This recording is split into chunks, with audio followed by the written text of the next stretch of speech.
The heads of U.S. Central Command and U.S. Africa Command, Admiral Brad Cooper and General Dagvin Anderson, testified on the readiness of their respective forces amid the ongoing Iran conflict. Admiral Cooper, who oversees operations in Iran, told lawmakers that the military objectives were accomplished and most of Iran's Navy and missile program were significantly degraded. This Senate Armed Services Committee hearing is about 2.5 hours.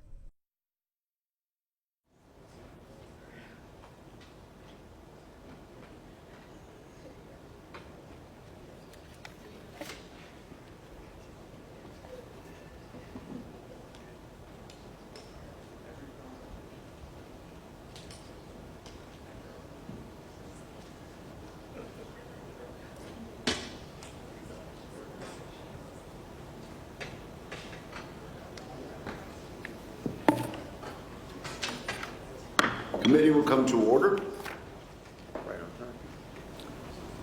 We convened publicly after a classified session on the posture of U.S. Central Command and U.S. Africa Command. At the outset, I want to thank Admiral Cooper and General Anderson for their distinguished service to their country, as well as for their candid testimony during the closed session. Let me start by addressing the situation in the Middle East. Throughout Operation Epic Fury, Admiral Cooper commanded our highly trained and courageous men and women in uniform as they executed an exceptional military campaign. The campaign has rendered the Islamic Republic of Iran a shadow of its former self. The effort has not been without significant losses, though, and certainly we continue to honor the memory of the 14 service members who lost their lives in this campaign, as well as the approximately 300 service members who've been injured. Since 1979, Iran's clerical regime has chosen to make the United States its #1 enemy. The motto of Iran's Ayatollahs has never been "God bless Iran" or "Long live Iran." They have chanted "Death to America, death to Israel." The regime states its murderous goals plainly. The entire foreign policy of Iran revolves around killing others rather than building for its people. As part of Iran's war of choice against the United States, the regime has directed its terrorist proxies to kill hundreds of American service members, take dozens of Americans hostage, and assassinate senior American officials, including attempts on the life of President Trump. It has also developed a nuclear and ballistic missile program that aimed to hold multiple continents and dozens of U.S. partners at risk. Every American president since Carter has had to deal with the consequences of Iran's war on the United States. Yet rather than dealing with the problem, successive Democrat and Republican administrations sought so-called de-escalation with Iran. This often afforded Iran the time and resources to develop its nuclear program, the ballistic missile program, and global terrorist infrastructure. I commend President Trump for recognizing that the Iranian regime cannot be appeased and for directing action to defeat this threat. Doing so will not be easy. The Iranian threat, the Iranian regime is deeply ideological and insists that it is winning even when it is losing by every conceivable metric. I look forward to Admiral Cooper sharing his assessment of how close we are to destroying Iran's military capabilities. I'd also like to hear what he needs from Congress to ensure our men and women in the uniform have what they need to finish the job. Failing to complete the Iran mission would send our adversaries a dangerous signal about our nation's wherewithal and resolve. It would send that erroneous message to Iran and to other adversaries around the globe. As we've seen, the nature and scope of the threats we face transcend geographic boundaries. This is particularly true as we look to Africa. And that's where General Anderson comes in. The continent is not a distant concern for American national security. Rather, it is an arena of growing strategic consequence, defined by converging threats from adversarial nation states like China and Russia, radical Islamist terrorism, and instability driven by weak governance.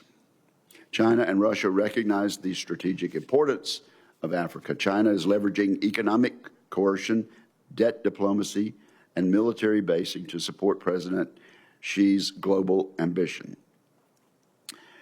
Through its mercenaries and other proxies, Russia is destabilizing fragile states and extracting resources in order to bankroll its malign activities in Ukraine and elsewhere around the world. I look to General Anderson to provide his assessment of Chinese and Russian objectives in Africa and to update the committee on how Africa Command is addressing the threat posed by these nefarious actors. The terrorist threats across Africa remain persistent, adaptive, and dangerous. Increasingly, Africa is becoming the epicenter of global terrorism. Al-Qaeda and ISIS senior leadership now reside in Africa, and their terrorist affiliates are expanding in size, capability, and geographic reach, from the Sahel to the Horn of Africa. Their murderous ambitions are not confined to that continent. These groups remain intent on killing Americans around the world, yet significant shortfalls in key military capabilities, including intelligence, surveillance, and reconnaissance, complicate our ability to track these groups and the threat they pose. So we look to General Anderson to let the committee know how these resource shortfalls are impacting his ability to combat the terrorist threat and where this committee can be helpful. I have noted in my remarks, Africa is of increasing strategic importance to American national security interest. This is precisely why a dedicated combatant command for Africa is indispensable.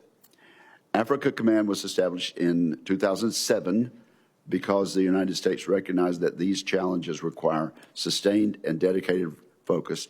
This committee remains committed to ensuring Africa Command has the authorities, resources, and strategic support necessary to protect American interests across the continent. With that, I turn to my partner and colleague, Ranking Member Reed. Well, thank you very much, Mr. Chairman. And Admiral Cooper, General Anderson, thank you for your dedication and service with great distinction over many years. Thank you. And also, I think I expressed the concerns of all of us, or the hopes of all, that you convey our congratulations and appreciation to the men and women that you lead in your areas. I want to also begin by expressing my deepest condolences to the families of the service members who we recently lost in the Middle East and Africa, and we owe them our greatest respect and gratitude. Admiral Cooper, we are 75 days into this war with Iran, and I am concerned the President does not have a credible strategy to win. Every member of this committee shares the goal of preventing Iran from having a nuclear weapon, but there is no purely military solution to this problem. Instead, every president over the past 50 years has used diplomacy, sanctions, and international cooperation to this point successfully prevent Iran from obtaining a nuclear weapon. President Trump tore up the Iran nuclear deal, and instead of negotiating a new deal, unilaterally took our nation to war. More than a dozen service members have lost their lives, and hundreds more have been wounded. We have suffered a significant damages to our bases, dramatically expended our munition stockpiles, and sustained billions of dollars of damaged equipment. The Strait of Hormuz is still closed, despite attempts to escort commercial ships. While Secretaries Hegseth and Rubio have said Operation Epic Fury is concluded, it is unclear what objectives have been accomplished. Iran's regime is intact. Its nuclear material remains in place. The majority of its missiles and launchers have reportedly been recovered. Iran has demonstrated its ability to shut down the strait. And most importantly, or certainly of equal weight, American families are bearing real costs at the gas pump and the grocery store for a war they did not want and Congress has not authorized. Admiral Cooper, the military forces under your command have performed with exceptional skill and bravery, and that is attributable to your leadership and your chain of command. The firepower that we have brought to bear in Iran has been formidable, but we have not yet, I think, articulated a clear strategy going forward, and this is continuing to hamper our objectives.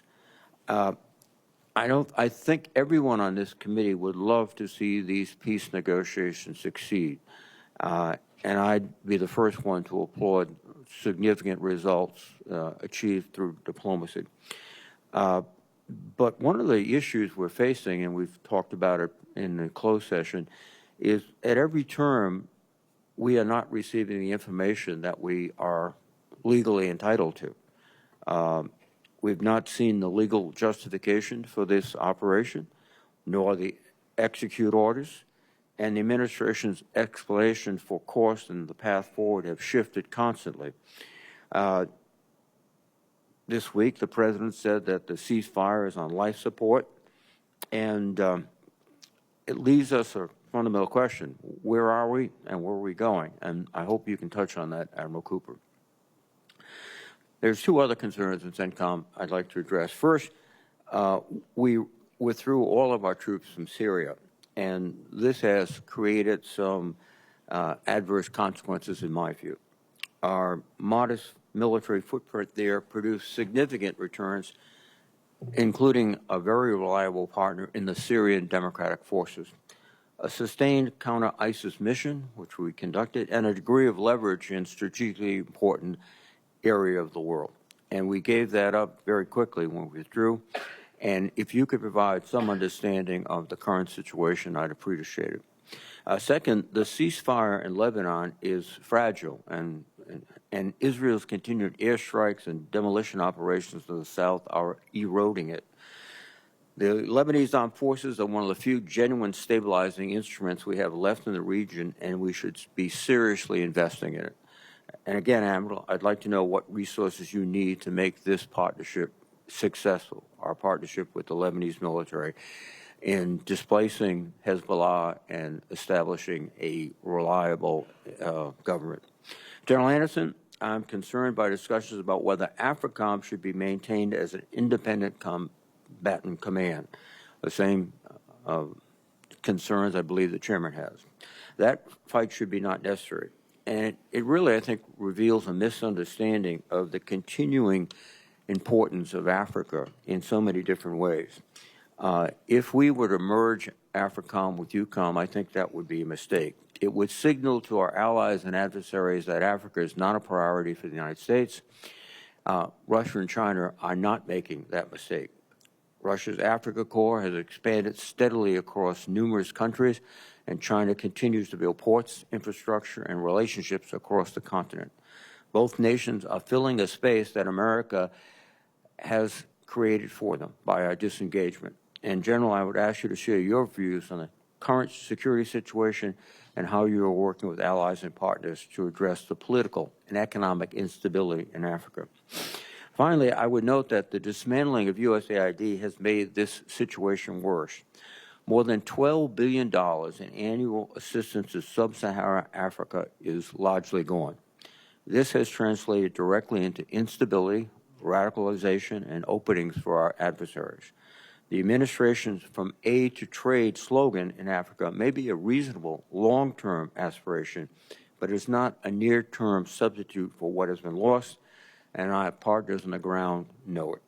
I'd like to know what authorities and support you need from this committee to effectively partner with vulnerable nations in Africa to keep us from losing more ground to China and Russia. Admiral Cooper, General Anderson, thank you for your leadership, your outstanding service, and I look forward to your testimony. Thank you. Admiral Cooper, you are now recognized for your opening statement, sir. Well, thank you very much. Chairman Wicker, Ranking Member Reed, members of this committee, thank you for the opportunity to testify before you today, and thank you all in this committee for your very steadfast support to the United States military and to our men and women deployed today. I'm pleased to be sitting here today with my good friend, the Commander of U.S. Africa Command, General Dagvin Anderson, and I'm joined by Fleet Command Master Chief Lateef Compton, our senior enlisted leader at Central Command.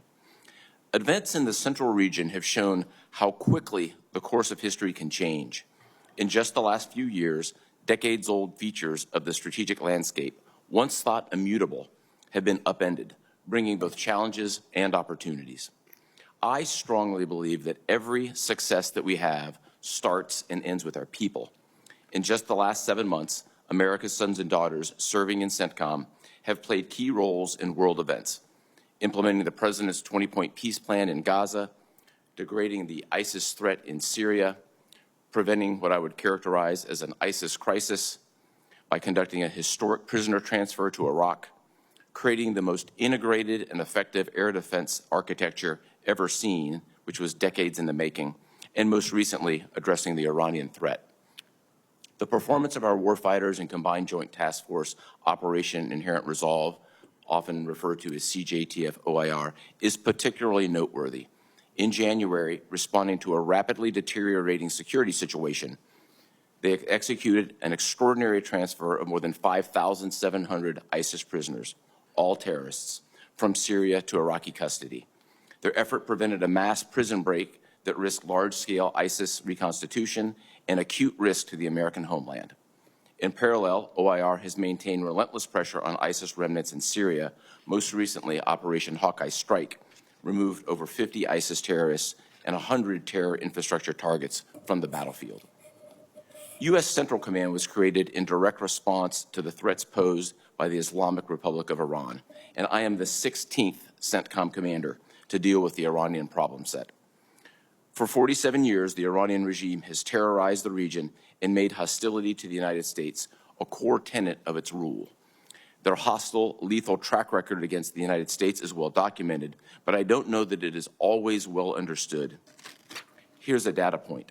In just the last 30 months prior to the commencement of Epic Fury, Iranian-supported terror groups have attacked U.S. troops and diplomats more than 350 times, the equivalent of attack more than every third day, killing 4 U.S. service members and wounding nearly 200 more. After more than 2 years of Iranian attempts to leverage October 7th of 2023 to tear the region apart, at the direction of the President, United States Central Command initiated Operation Epic Fury. In less than 40 days, CENTCOM forces achieved our military objectives. Most notably, we degraded Iran's ability to project power outside its borders and threaten the region and threaten our interests. As an example, we can all remember April and October of 2024, hundreds of Iranian ballistic missiles and drones raining down in the Middle East. Today, Iran can no longer attack with that mass and scale. And further, with 90% of its defense industrial base destroyed, Iran won't be able to reconstitute those weapons for years. We also all watched Iran spend decades and billions of dollars arming proxies. Today, Hamas, Hezbollah, and the Houthis are all cut off from Iran's weapons supply and support. This result was not foreordained, nor was it brought by chance. It's the culmination of months of careful planning built upon decades of experience. These results also do not come without cost. We honor the memories of the 14 service members who paid the ultimate sacrifice during Operation Epic Fury, and the 2 soldiers and the 1 civilian killed in Palmyra, Syria. They represent truly the very best of all of us. As I sit here, we are clear-eyed. The situation in front of us is very complex. High-stakes negotiations continue. Our job is to be ready, and we are. I testify today on behalf of the 50,000-plus servicemen and women deployed to the Central Region. It's a great honor and privilege of a lifetime to serve as their commander, and thank you very much, and I look forward to your questions. Thank you very much. General Anderson. Chairman Wicker, Ranking Member Reed, and distinguished members of the committee, thank you for the opportunity to provide you an update on U.S. Africa Command. I am joined today by Command Sergeant Major Garrick Banfield, our senior enlisted leader, and I'm proud to sit beside my friend from U.S. Central Command, Admiral Brad Cooper. We both appreciate your unwavering support to our nation's warfighters. Before I start, I'd like to recognize the service of First Lieutenant Kendrick Lamont Key, Jr. and Specialist Mariah Collington, who lost their lives in a tragic accident during African Lion and are returning home today. I would also like to express my appreciation to our allies and partners, particularly Morocco, who stepped forward when it mattered most. Africa sits at the crossroads of global commerce and security, bridging the strategic terrain between the Atlantic and the Indo-Pacific. It's the world's supplier of critical minerals for advanced defense system and home to 12 of the world's 20 fastest growing economies, By 2050, it will account for a third of the global working age population. Today, the epicenter of global terrorism is in Africa. ISIS leadership is African. Al-Qaeda's economic engine is in Africa. Both of these groups share the will and intent to strike our homeland. Their affiliates, once isolated nodes, now show increased connectivity. Just as concerning is the nexus between Al-Qaeda's Al-Shabaab and the Iranian-sponsored Houthis. AFRICOM is prioritizing willing and capable partners. We support partners with capabilities that only the U.S. can bring. ISR, targeting, precision strike. These efforts have driven ISIS leaders in Somalia underground, disrupting their command and control of the global ISIS network. In West Africa, Al-Qaeda affiliate JNIM has demonstrated increased capacity to control key terrain in the Sahel, most notably by strangling fuel supplies around population centers. The capture of a capital city would provide Al-Qaeda with all the trappings of a nation state to sponsor global terrorism. With a 75% reduction in our regional posture over the past decade, compounded by the drawdown of our allies, we struggle with an intelligence black hole. And without sufficient indicators and warnings, we risk being blind to the gathering dangers and threats in the region. AFRICOM's lack of expeditionary capabilities and diminished force posture compromise our crisis response. In a crisis, we can always surge assets, but you cannot surge trust. Our reduced presence on the continent also allows disruptive actors to drive the agenda, undercutting American interests. China views Africa as its second continent, securing control over critical minerals and infrastructure, potentially boxing us out of resources that energize our industrial base. Africa also serves as Putin's purse, where Russia exploits instability to extract resources, to include human lives, to fuel its war machine. To contend with these threats, AFRICOM must think and operate differently. With less than 0.1% of the department's budget, we must maximize every taxpayer dollar to deliver an outsized return on investment. AFRICOM continues to leverage low-cost, high-yield activities to amplify our impact on the continent. Programs like the International Military Education and Training and the State Partnership Program are reliable force multipliers that forge enduring relationships with African militaries and are proven models for cost-effective burden sharing. The AFRICOM exercise program is emerging as a battle lab to test and validate new technologies on behalf of both the joint force and our African partners. And finally, AFRICOM is focused on the critical convergence of security and economics. Our efforts span all elements of national power as we coordinate closely with state, commerce, energy, and treasury. The department's new economic defense unit has been an invaluable partner. To defend the homeland and promote U.S. interests and ensure effective crisis response, AFRICOM needs targeted investments in layered, non-traditional ISR, innovative force protection, programs that are able to enable willing and capable partners, the opportunity to conduct experimentation of emerging technologies, and the ability to respond to crisis at the time and point of need. Africa is a continent of opportunities, not only crises. With the continued support of this committee, I can assure you that every dollar you authorize for AFRICOM will contribute directly to the security, safety, and prosperity of the United States. Thank you. I look forward to your questions. Well, thank you very much. Let's get right into Iran, Admiral Cooper. And I think one of the basic questions was this exercise of ours, was this operation of ours a war of choice or a war of necessity? Let me get your military perspective. Did Iran have enriched uranium up to 6% prior to Operation Midnight Hammer? Yes, sir, they did. And is there a civilian use at all for uranium that is enriched to 60%? There's not, Senator. Is it fair to say that Iran's nuclear breakout time has been set back then, thanks to Operation Midnight Hammer and Operation Epic Fury? Without talking specifics, that's accurate, Senator. All right, and has Iran ever been willing to curtail its ballistic missile program through negotiations? They have not, sir. And then perhaps you can explain in some detail to what extent Operation Epic Fury has set back Iran's ballistic missile program? To what extent you can tell us in this open setting? Yes, sir, Senator. Thank you very much for that question. Our military mission in Operation Epic Fury was crystal clear from the very outset and remained steady throughout. The mission was to degrade Iran's ability to project power on its neighbors and U.S. interests. It had three key components: degrade Iran's ballistic missiles and the defense industrial base that supports it, degrade Iran's drones and the defense industrial base that supports that, and degrade their Navy and the defense industrial base that supports that. In each of those categories, we met all of the achievements.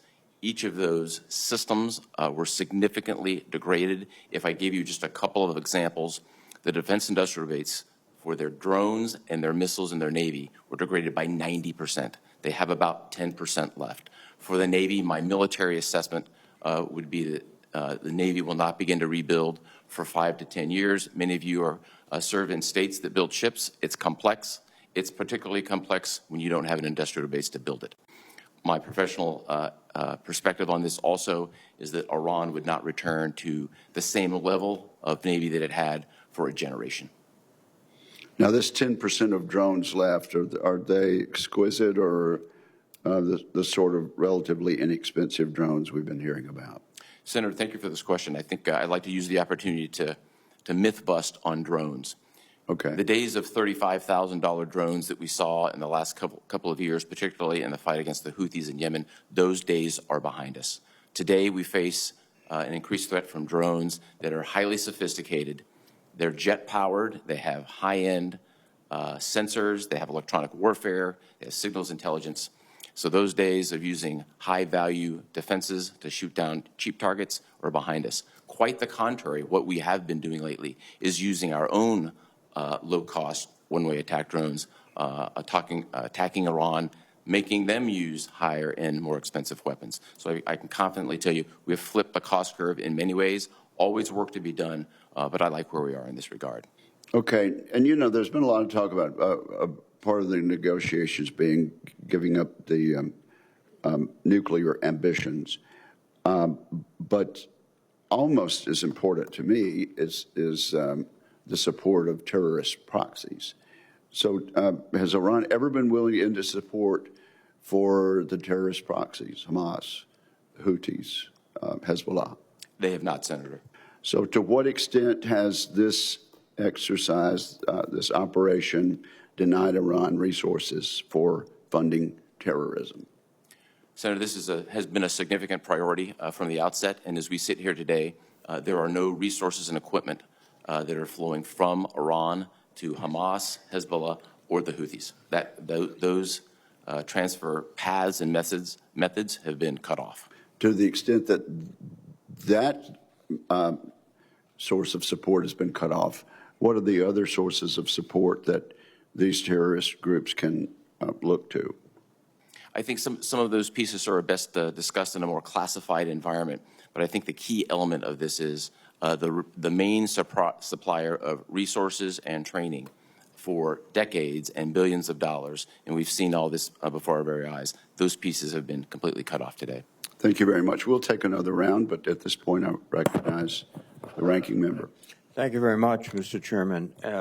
Admiral Cooper, is Iran militarily still able to inflict significant damage on infrastructure of the surrounding countries in the Persian Gulf? Senator, in this environment, what I would tell you is their capabilities have been dramatically degraded. That certainly doesn't mean that they don't have anything left, but the large-scale volleys that we've seen over the last couple of years, Iran is no longer capable of executing those. This would be less large-scale volleys than directed attacks on critical infrastructure, which would set back petroleum production, even if the Strait of, or petroleum distribution, I would say, even if the Strait of Hormuz is open. Does that capability still exist? Capabilities across the board inside Iran still exist at a degraded scale. We've also planned accordingly for each of these scenarios, if necessary, to deal with them from a defensive perspective. So would you characterize Iran as no longer a threat? Iran has a significantly degraded threat, and they no longer threaten regional partners or the United States in ways that they were able to do before. Across every domain, they've been significantly degraded. But they can still threaten their partners. It's a very large country. They retain some mineral capability. That's correct, and that's accurate. Thank and you, of course, sir. we've accounted for that from a defensive perspective. General Anderson, what's happened is that the administration recalled over 30 career ambassadors in Africa, over 30 career ambassadors overall, 12 in Africa. The United States has only 14 confirmed ambassadors. In other words, 40 ambassadorial posts in Africa are vacant or filled by charge d'affaires. Is it essential to your work to have fully functioning embassies with ambassadors? Senator, we work very closely with all the embassies across the continent to pursue and further American interests. And so that relationship with these embassies is critical for AFRICOM's effective engagement. But what about the ambassadors? Yes, sir. So the ambassadors do enjoy access. I think that that's important to have ambassadors in place because the hierarchical nature of many of the African countries is that if you're not an ambassador, you don't always get access. And so there is obviously benefit to that. And we coordinate with them quite closely when we engage. Thank you very much, sir. You are combating one of the most sophisticated information warfare operations we've seen in a long time from Russia. What can we do to improve your ability to withstand this information operation and also to engage in something on the same level by the United States? Yes, sir. I appreciate the recognition of this concern because our adversaries are very active in the information domain. As you highlighted, Russia, I'd also say China is also very active in these domains. They use this to undercut not only our interest, but undercut and disrupt the democracies that are in Africa. And this is an area that I've talked to several of the leaders across, especially coastal West Africa, that are very concerned about the Russian propaganda that is destabilizing their democracies. For me, we have a limited budget that we are mostly in a reactive mode to respond to issues. What would be beneficial as one of the few entities that looks across the entirety of the continent is a consistent budget that would allow us to campaign in the information space. We coordinate very closely with State Department and others on this and work with the embassies, but our ability to look across the continent and highlight these things, I think, is an area where we could be of benefit to the American interest. Thank you, sir. Admiral Cooper, one more question. Do we still maintain a relationship with the Syrian Democratic Forces? Senator, we do have a nascent relationship with them in the context of evacuating the more than 5,700 ISIS prisoners from predominantly northeast Syria to Iraq. A small number of prisoners, mostly chronically ill and with multiple amputees, stayed in the primary prison known as Hasaka, and SDF is today serving as the guards. Just a follow-on question. Do you detect any sort of kind of resentment or to our rapid departure from SDF? I think, Senator, we've had a long-standing relationship with the SDF. The ceasefire that they have in place today with the Syrian government remains in effect, and we remain engaged. Thank you very much, sir. Thank you. Thank you. Senator Fisher. Thank you, Mr. Chairman. Welcome, Admiral. General, thank you for your service. Admiral, what did the Iranians' attempted missile attack on the island of Diego Garcia tell us about the ballistic missile program and their intent to use it? Did it come as a surprise? Senator, appropriate to talk in this forum, because there's clearly a classified component to this. I think we've all heard publicly what Iran described as their self-imposed limitations on their missile force. The execution of that particular attempted strike, which failed, was twice the distance of what they previously advertised that they said that they would self-constrain themselves to. Thank you. And As you look at the total operation, the conflict there, what lessons have you learned from that? And how have you used those lessons thus far to ensure that your command is prepared for the fight that we have today? Yes, Senator, thank you very much for this. It's fair to say that we have captured thousands of lessons, mostly tactical. I think there's no military in the world that makes adjustments as well as the United States military does. And whether they were in stride tactically with a lot of support from organizations back in the United States, or they're more at the operational level, we took a very hard look inward to see where can we improve our defenses. Force protection and protecting our people is my #1 priority. We focused on that first, made a significant number of adjustments to enhance what was already a very effective air defense umbrella. And that's where we are predominantly focused, as well as putting ourselves in a position to meet a wide range of contingencies going forward. Thank you, sir. General Anderson, ISIS is on the rise in Africa, and you've been very, very clear about that. How is your command working with our partners in order to address that? Senator, you are correct. ISIS is putting a concerted effort in its establishment on the continent. We have been working very closely with willing partners who have been willing to address this threat. So 2 examples of that: in northern Somalia, working with the Somali and the Puntland forces there to go up into those mountains. What has been key there to putting pressure and isolating the ISIS leadership there is the partners' ability to stay in those mountains. And so our partnership to provide them the intelligence, some training, and some limited logistics that allow them to stay is helping isolate that leadership node in Somalia. We've also been working very closely with Nigeria, who is in the last few months opened up with a very positive engagement with intel sharing and ability to go after and target some of these terrorist threats that are in northern Nigeria. And so that has been a positive area that we've seen as well. We would like to reestablish some pragmatic relationships in the Sahel, where ISIS also has a stronghold, where they are currently holding an American hostage in order to gain better access. And that's an area we need to continue to improve, to work with those partners for a intel sharing and understanding of what that threat is there. But we are working very deliberately with our partners to address these common threats. Do you feel that you're appropriately resourced to address these threats?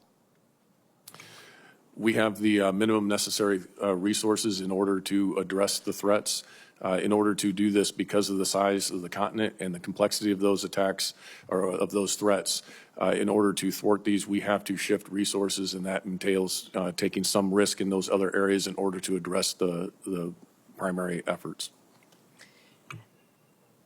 I'd like to have you address some of the connections that we see with the drug cartels, with the terror groups. Can you elaborate on those, especially with regards to the Central and South American cartels? Yes, Senator, that's an area that is emerging that is causing us great concern. So 2 points to that. Recently, there was a interdiction based on some intelligence that we were able to provide that the Spanish interdicted a shipment of cocaine that was 35 tons of cocaine. We believe that's about $1 billion of street value. We believe that's the largest interdiction in history. That came out of South America. It was transiting along the west coast of Africa towards another location that I could talk about in a classified environment. And so we're seeing more of that drug trafficking coming in, and the terrorist organizations are helping transit that. They're getting payments through that, and there's a symbiotic relationship that money then comes back to our hemisphere, to those drug cartels, but also helps provide fuel for those terrorists. Another area that I think is important to highlight is that in the last 18 to 24 months, we have assisted in, or at least tipped off many partner nations to drug activities and labs in their country. In this time, 11 of the 12 drug labs that have been interdicted have had Mexican cartel members on site, to include the largest drug lab that had ever been disrupted in South Africa, that there were Sinaloa cartel members on site. And so they are actually doing production now in Africa, as well as the transit of that across the continent.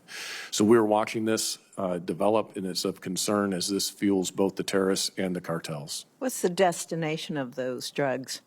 Those drugs are destined for the Middle East, for Europe, but we're also seeing them then come in through the northern route back into America. As we have applied pressure on the southern border, they're finding other means to bring those drugs into our nation. Thank you. Thank you, Senator Fisher. Senator Blumenthal. Thanks, Mr. Chairman. Thank you both for being here. Thank you for your extraordinary service in a difficult time. General Anderson, I want to express my condolences to you and your team and the families of Lieutenant Kendrick Lamont and Specialist Maria Collington. The Army's lost two young patriots and dedicated man and woman, and I'm certain that the recovery mission was difficult. And I want to commend your team for bringing closure to their families. Admiral, there's been public reporting that Iran continues to have as much as 70 to 75% of its missiles and launchers available to threaten shipping in the Strait of Hormuz. Does that reporting conform roughly with your estimate as to Iran's continuing strength? Senator, thank you for the question, and first, thank you for your time these past few days. It's been meaningful and very much appreciated. I think it's appropriate in this forum not to discuss specific intelligence assessments. What I would say from my perspective is the numbers that I've seen in open source are not accurate. I think what also is not taken into consideration is more than just the numbers. It's the command and control that's been shattered. It's a significant degradation in capability, and it's the lack of any ability to then produce any missiles or drones on the back end. I think we have to take a holistic look at that, and that's what we've done. But regardless of what the numbers are, Iran continues to pose a significant threat to shipping because it has missiles and fast boats and other assets that are available to attack shipping in the area, correct? Senator, in each of those cases, their capability have been significantly degraded. If I just use my own professional experience, in 100 transits through the Strait of Hormuz, you would typically see 20 to 40 fast boats, and lately we've seen 2 or 3. So the degradation means it's been significant, but some residual capability does exist. With respect to the threat that remains, your forces were successful in Project Freedom in enabling ships to go through the strait, correct? That's correct, sir. And Project Freedom was stopped for what reason? Senator, I think I'll look back a couple of days ago on the Chairman of the Joint Chiefs testimony before the Senate Appropriations Committee. I think he characterized it well. The situation in the Strait of Hormuz is rather complex these days, and I would offer just these quick points. First and foremost, the United States controls, via our blockade, which I'd be happy to talk about, the overall flow of commerce going into and out of Iran. The Iranian capability to stop commerce has been dramatically degraded through the straits, but their voice is very loud, and those threats are clearly heard by the merchant industry and the insurance industry. Those are factors. There's certainly factors in energy. But and on top of all that, I apologize for interrupting, but I'm going to run out of time, as you understand. I think the point that I want to make here is that Project Freedom could be started again, and the voices of the Iranians, large as they are, could be contradicted or reduced in impact if Project Freedom were ongoing and the world could see that shipping was going through the straits. Am I off base in that view? Senator, there's a wide range of contingencies that we are prepared to execute, and I would defer to the policymakers on anything having to do specifically with the Strait of Hormuz, particularly during this time of sensitive negotiations where it's front and center in the negotiations. And have you seen any progress in those negotiations? Senator, I'd refer to the diplomats and the team engaged in the negotiations. Let me ask you, in the time that I have left, one of the objectives that President Trump articulated at the beginning of this war, which in my view could not be accomplished with bombing, was to secure the enriched uranium. Would you agree that taking possession of that uranium would require boots on the ground and significant casualties for United States forces? Senator, in this particular forum, I think it would be highly inappropriate, given the classified nature of any contingencies, to talk about the nuclear program. Well, let me just finish by making the observation that you have, I think, sought to be forthcoming to the committee in the classified setting where we had an earlier conversation with questions and answers. My view is that the vast majority of what you told us should also be told to the American people. They deserve to know. And our adversaries know a lot of what we know. The ones who really don't know are the American people, and they deserve more information, which is not a criticism of you. It is of the system which causes the withholding of this information, and the administration, which has refused to provide figures as to the costs of the war and other details that are relevant and important for the American people to know. So I'm hopeful that we can have a way to make more information available to the American people. Thank you, Mr. Chairman. Admiral Cooper,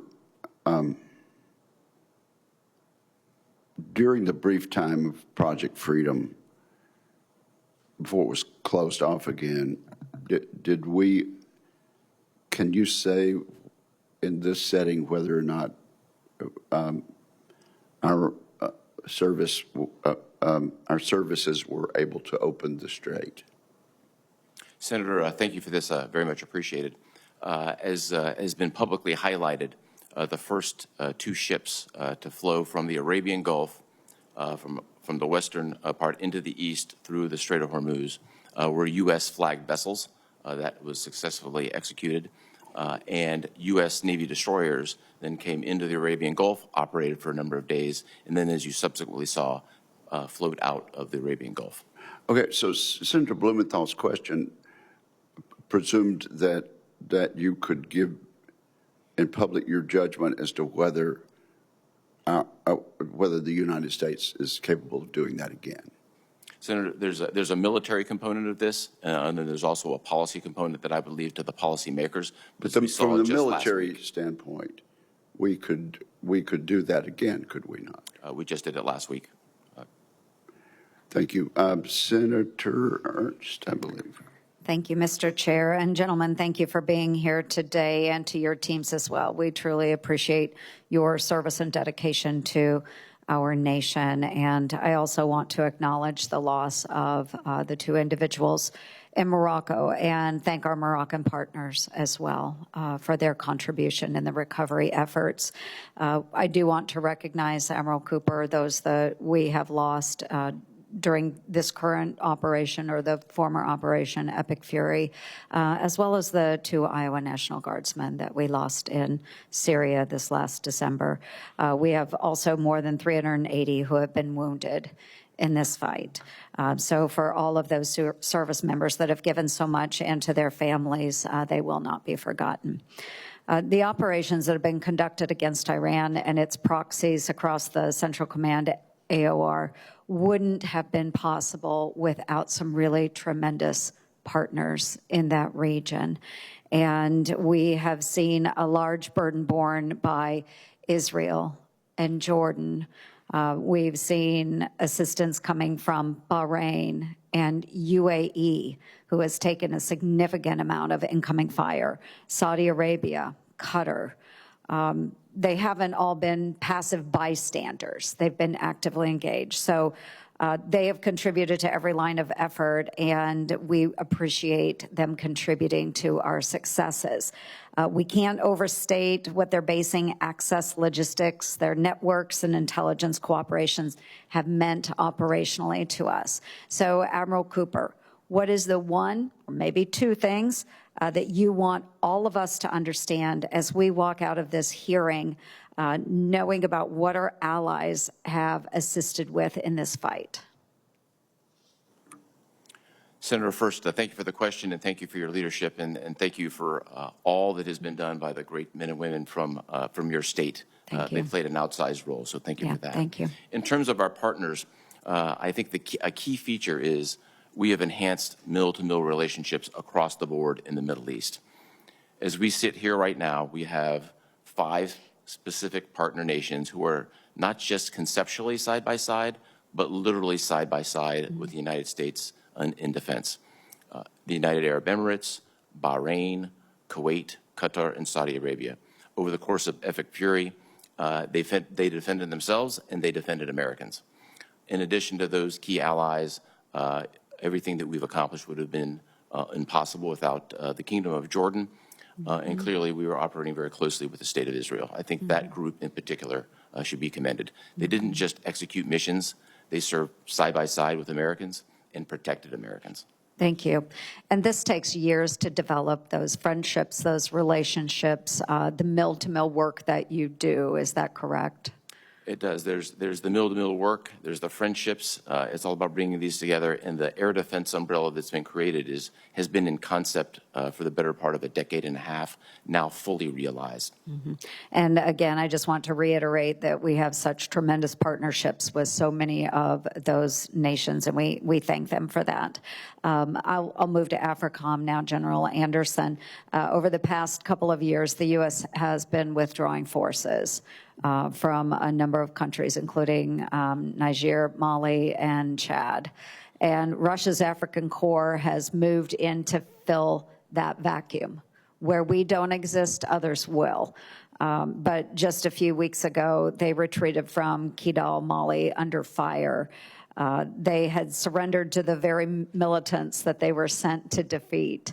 So we have some really interesting dynamics going on in that region, and AFRICOM is left with the responsibility for a lot more high-risk, high-threat posts than any other combatant command in the world.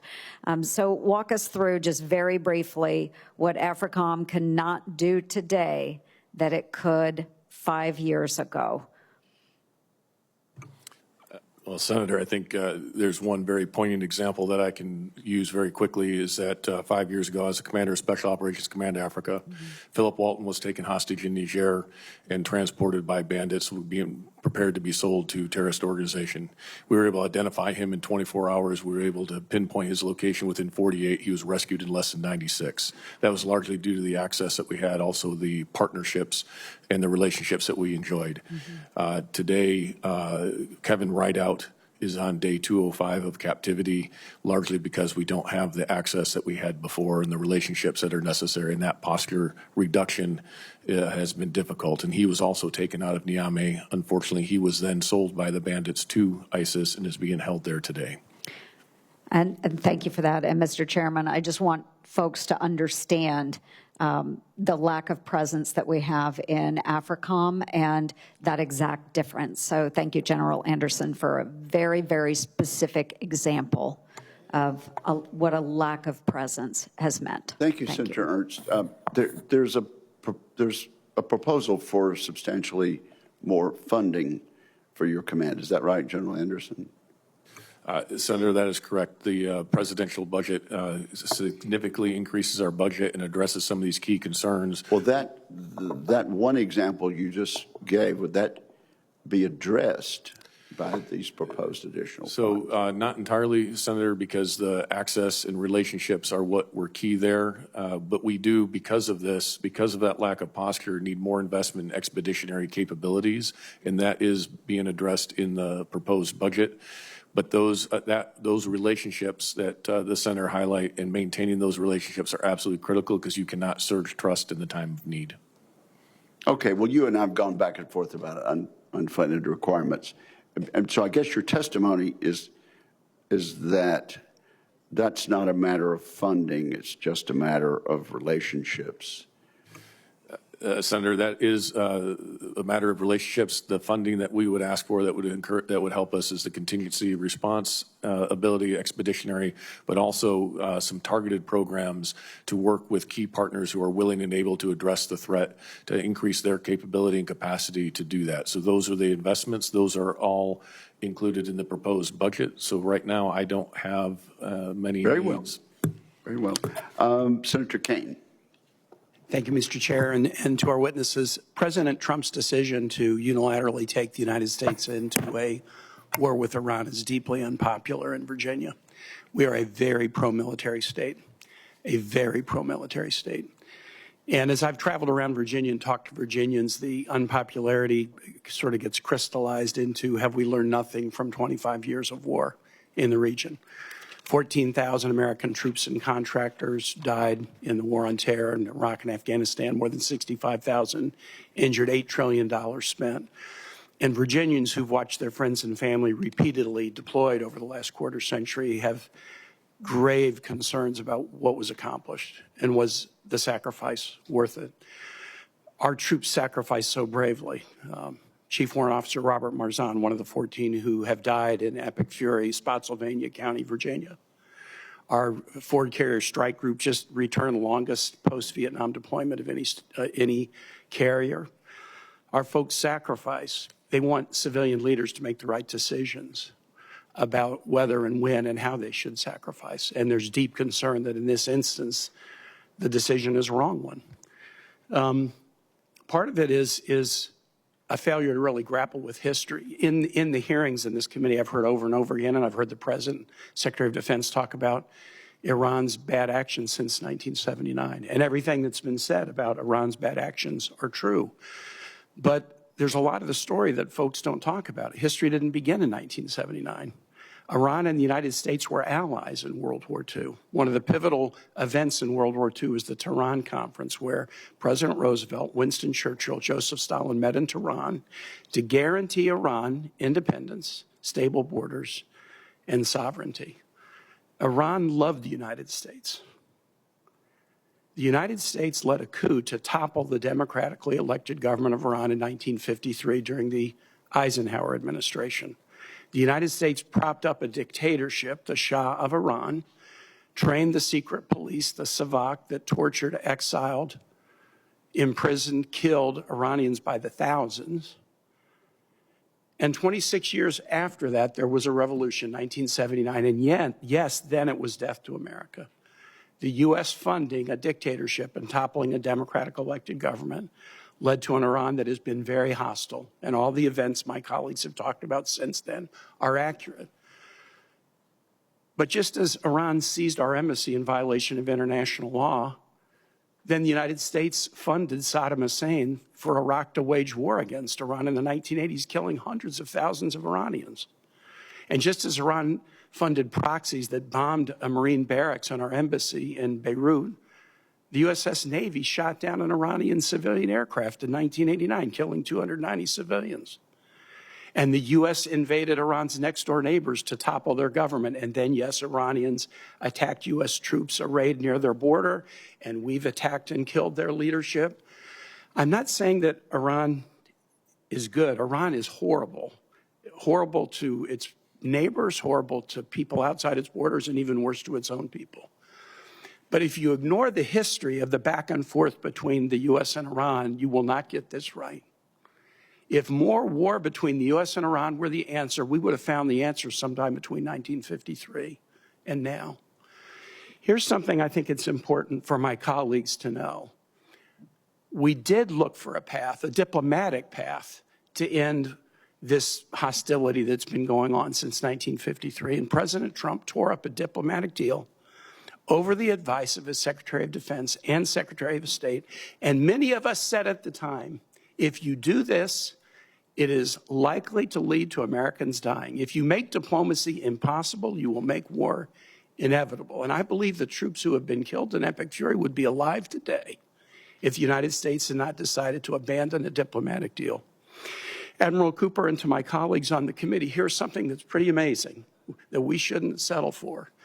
The administration is refusing to allow members of this committee to see the OLC opinion stating the legal case for war.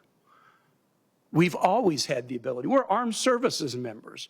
We're being asked to fund a $1.5 trillion budget, but our request to the DOJ to see the OLC opinion justifying this war, they have refused to allow members of the Armed Services Committee to see it. U.S. senators, appropriators, we're not allowed to see it. What are they hiding? If they will not allow us to see the legal rationale for the war, what are they hiding? And Mr. Charles just conclude and say, I hope we might, as a committee, whatever our agreements about the wisdom or the legality of the war, I hope we might, as a committee, agree that we should at least, in a classified setting, be able to read the legal opinion upon which this entire 76-day war is based. Thank you, Mr. Chair. Yes, thank you, Senator. You have made a statement that raises questions that these two witnesses are unable to answer because you've raised policy questions. And so just for the benefit of those listening in, we have had the civilian leadership before this committee to answer questions like that. And these two gentlemen would have to decline. If you had formed that and stated that in the form of a question, they would have to decline to answer because that is a matter of policy. Who is next?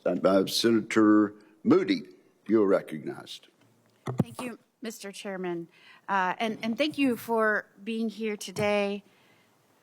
Admiral Cooper, General Anderson, thank you for your leadership to the men and women of CENTCOM and AFRICOM. Thank you for everything that you have done over the course of your careers and are continuing to do to serve our country. And I see there are so many men and women with you, behind you, to support these efforts today, to speak with us, to meet with us, to answer our questions. I know a lot of preparation goes into that, and so I thank you as well. Admiral Cooper, the fight you're leading, certainly with CENTCOM under your command, I'm always proud to say that that is from my home, based in my home county in Florida, Hillsborough County, Florida. That's where I was born and raised. It's been there since 1983, 43 years of commanding operations like we're involved in today. So proud to have you here, sir. Florida is so involved from SOCOM, Space Forces Central, Patrick Space Force Base, Cape Canaveral. We're both the command hub and launch pad for most all conflict. So we are proud to be that, proud to be a stakeholder in everything that's done within the military. And so on behalf of all the service members in Florida, civilian and their families, we want to say thank you to them.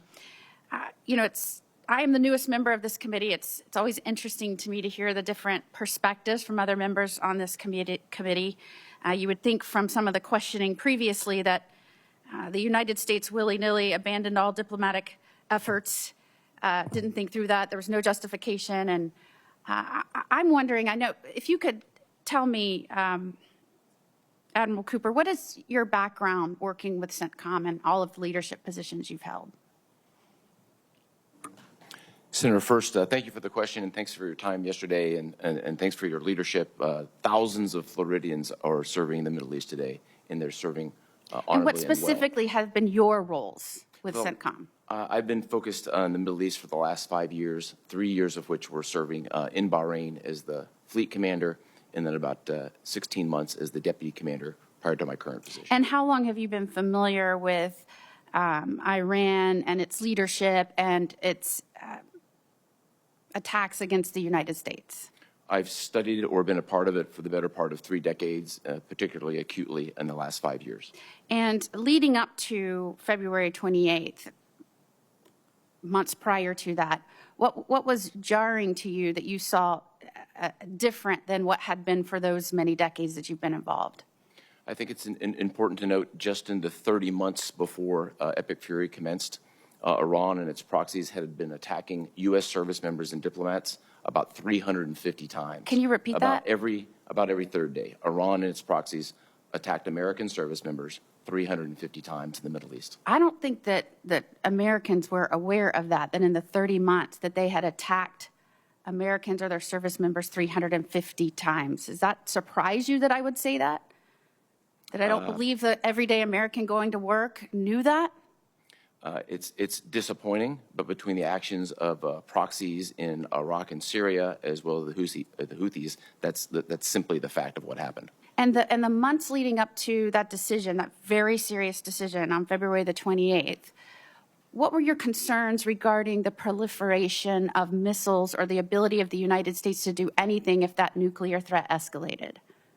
Senator, in this venue, what I would say is, since our number one priority is to prevent a nuclear-capable Iran, I always, every day, focused on that problem. But what we saw in the weeks and months leading up to Epic Fury was an increase in the production capability of ballistic missiles, which presented a very significant risk both to the partners and ourselves, and this is why it was part of our military objectives to eliminate those missiles and equally, if not more importantly, eliminate the ability for Iran to generate any more. And those couple of months leading right up until that, you saw a dramatic escalation in that ability on Iran's part?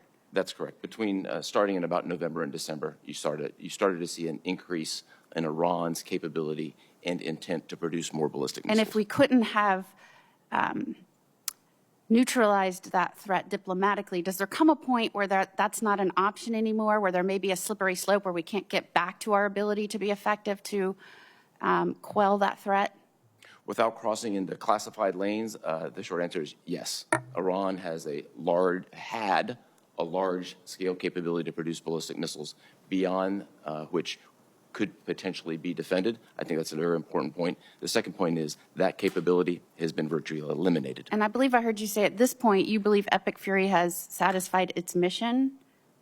Senator, we met every military objective for Epic Fury. And what is the difference between where we were on the 28th of February and right now? If I used a couple of examples, the Iranian Navy went from harassing throughout the region and being a regional power to having no Navy. Thank you. Thank you, Senator Moody. Senator King. Thank you, Mr. Chairman.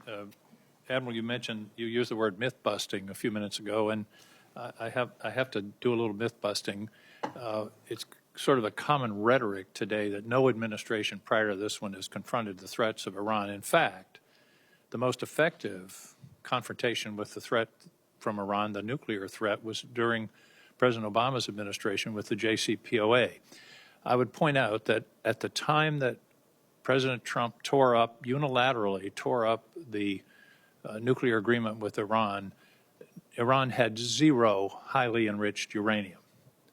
As you know, today, one of the focuses of this whole enterprise is 400 kilograms of highly enriched uranium that's in place in Iran that was produced since the unilateral dissolution of the JCPOA. The idea that nobody ever confronted this problem is just not true. And we're now confronting a problem that was created by the abandonment of the JCPOA, which is the most comprehensive nuclear control agreement ever and the most highly inspected by the International Atomic Energy Agency in world history. So we're confronted with a problem now that in many ways this administration created in 2018 by abandoning this agreement. Let me move on. Do we have any clarity now as to who's in charge in Iran? Do we know who has the power to negotiate and make agreements? Senator, the negotiations themselves are held via diplomatic channels, and I would really refer to the diplomats to address that. But clearly, from a military perspective, their command control was significantly fractured as a result of our strikes in Operation Epic Fury. And command and control is another way of saying their leadership. There's a communications difficulty. Is the IRGC in charge at this point? From your... The IRGC is exercising significant authority. General Anderson, talk to me about the loss of soft power in Africa, our abandonment of USAID, and what's happened with the Chinese and the Russians that my understanding is are now filling that gap in addition to the other aggressive actions that they're taking. Senator, I would say that we look at all facets of national power and how to bring those to bear on the continent in order to provide security outcomes. Oftentimes, Taking one facet of our national power off the table unilaterally for no apparent reason. The whim of Elon Musk. Senator, we work very closely with state, with commerce and energy in order to look at the security requirements on the continent. I have a Foreign Service commercial officer joining my staff this summer, along with a liaison from Department of Energy, in order to look at economic opportunities. It is a fact, is it not, that we have essentially left all of the role that USAID played on the continent? That's gone. Isn't that's a yes or no question?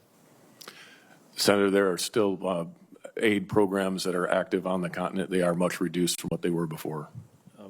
Much reduced. That's a fair way of stating it. You mentioned earlier that the Al-Qaeda and ISIS have resurged in Africa, and the term epicenter has been used several times of world terrorism. You used the term, you said they have the will and intent to attack the homeland. My question is, do they have the capacity? Are they developing weapons, strategies, other ways to take that will and intent and turn it into something of imminent danger to the American people? Senator, that is the exact issue that is my top concern, is being able to provide, they have the assets necessary to provide the indication and warnings to know and be able to identify when they shift from that will intent to have the capacity and capability.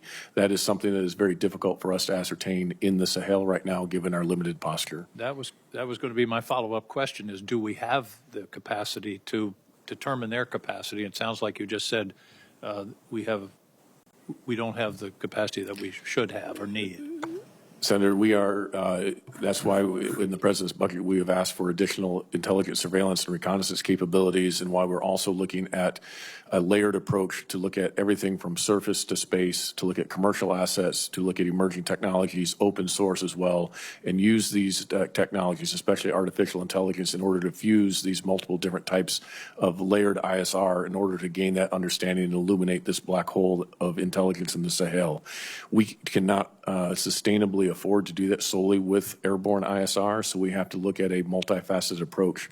There are some very promising emerging technologies that we are looking into and that are affordable and sustainable, and that also can work with our partners. Because one of the key points to this is not necessarily ours to action. So having that the intelligence that we can share with partners so they can then action those on a mutual threat is going to be key to our future. But being able to understand that is the #1 priority of the command, and where we are looking at investing with emerging technology. And I think, as you've testified, if they take over the capital of Mali, that's a very dangerous moment. That would be a game changer, I believe, in how they would be viewed internationally and what attraction they would be then, I think, to other adherents. Thank you. Thank you. How would that affect Americans, General? Well, I think that would then give momentum to these terrorist organizations that have the will and intent, and it would allow them to then start moving towards the capability and capacities that Senator King just mentioned. And so that then, I think, poses a threat in the long term to the United States as they continue to develop this. We know that they have not given up this intent, and it's just a matter of having the time and space to develop them. And it would be Vladimir Putin that would be happiest about this. Is that correct? The prudent that what, sir? That it would be President Vladimir Putin who would rejoice at such a contingency? Or would it be Xi Jinping? I can't speak for what either one of those leaders would believe, but I think that they would be able to parlay that to their interests. Well, who's financing this contingency if it were to happen? Of the terrorists? Yes. They're gaining, they're through lots of illicit materials, so it's not necessarily directly from a state actor. They're working with, as I mentioned earlier, the narco-terrorist trafficking. They're doing this through kidnap for ransom. They're doing this through other illegal smuggling. They even do have their own taxation networks in the territories that they control where they generate millions of dollars. And before I turn to Senator Scott, with regard to the funds that we're not spending anymore on USAID, but have been supplemented elsewhere. In terms of dollars, let's talk in terms of U.S. dollar equivalents. How does the food aid, health aid, and development aid that we're currently delivering in your jurisdiction compare to what China and Russia are doing? Senator, I don't have those exact numbers. I'd have to get back to you on those, as those are often in other departments, other agencies within the government, but we can look into that for you and look at what that comparison is between what China and Russia well, are doing. if you would, then supplement that on the record for us, because I don't know the answer either. Senator Scott. Thank you, Chairman. Thank both of you for your service and all the men and women that work for you. Admiral Cooper, can you, I know this is not a classified setting, but can you talk a little bit about what other countries have done to help us either with intelligence or with military capabilities? And I don't know whether you want to do this or not, some that you would like to have done more? Senator, I think the most prominent 7 countries that have been most helpful and served side by side are 5 of the 6 GCC countries, UAE, Bahrain, Qatar, Kuwait, and Saudi Arabia. Also indispensable in our effort has been the Kingdom of Jordan and clearly Israel, with whom we conducted the strikes. We're always eager to expand partnerships. There's a couple that I think I could address in a classified setting that were less than stellar. Okay. And do you feel like we've been a great partner to them in helping them build up their capabilities over the last 20 years or so?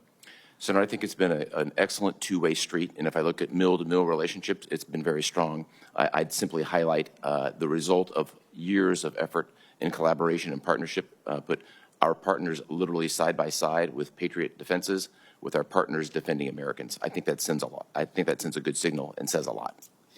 So I think Senator Wicker asked you some questions about drones. We had a meeting the other day, and the individual came in and said that Ukraine is building 5 million drones a year. And so they probably are ahead of most people because they've had to, because of the war they're in. So can you talk about, are we where we need to be with drone technology? Are we using it everywhere we can? Are we where we need to be with regard to drone defense capabilities? Can you just talk a little bit more about that? Yes, Senator. First, I would say that the Secretary and the Department's focus on drone domination, drone dominance, has really kick-started our capabilities and flowed more capabilities into the region much faster than we had seen before. And many of those capabilities have now been proven in combat. I think in a classified setting, I'd like to tell you what that looked like. But as we sit here today, we have drone capabilities in the air, on the sea, and under the sea as a result of this initiative. Do you have any feel for whether the impact you've had on Iran is impacting their ability to help Russia in their war against Ukraine? So I think best to discuss that in a classified setting. Clearly, Iran and Russia have had a years-long relationship, particularly when it comes to drones. So what are you most proud of? What are you most proud of that you've accomplished since you've had this role? Absolutely, number 1, 2, and 3. I'm most proud of the men and women who executed an extraordinarily complex mission, the first major combat operations that the United States has seen in a generation, establishing, in my mind, the latest, greatest generation of American warriors. Same question, General Anderson. What are you most proud of that you've accomplished so far? Senator, I think I would agree with Admiral Cooper that it's the men and women of the very small footprint and very small amount of resources punch way above their weight class and have outsized impacts on the continent. What we just did in African Line in Morocco was significant in our largest exercise on the continent of bringing over 40 nations together to include over 36 African countries and nations as far away as Brazil and Japan.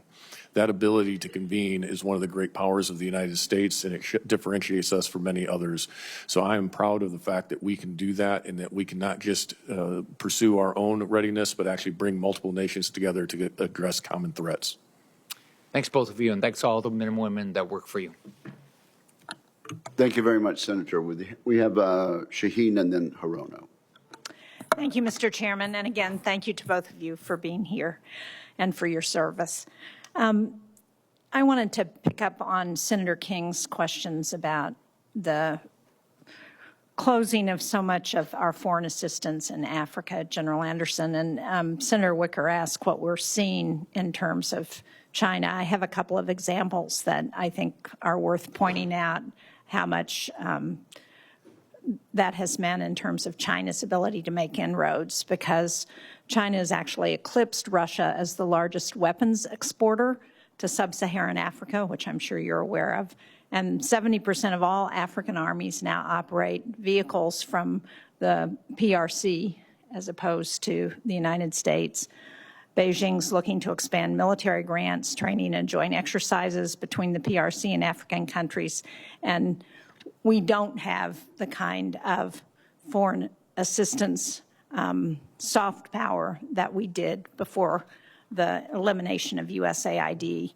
But you mentioned, General Anderson, that you've taken on a foreign commercial service officer, which I think is a really interesting idea. And as you're aware, I'm sure, at INDOPACOM, Admiral Paparo has really used this to good advantage, coordinating with the State Department, with the Development Finance Corporation, with the U.S. Trade Development Agency, and the Millennium Challenge Corporation to identify potential projects to work on in that AOR. So can you talk a little bit more about how you're identifying development projects and whether you need any other authorizations from Congress or support for this effort from us so that you can help implement the kind of coordination that's going on in INDOPACOM?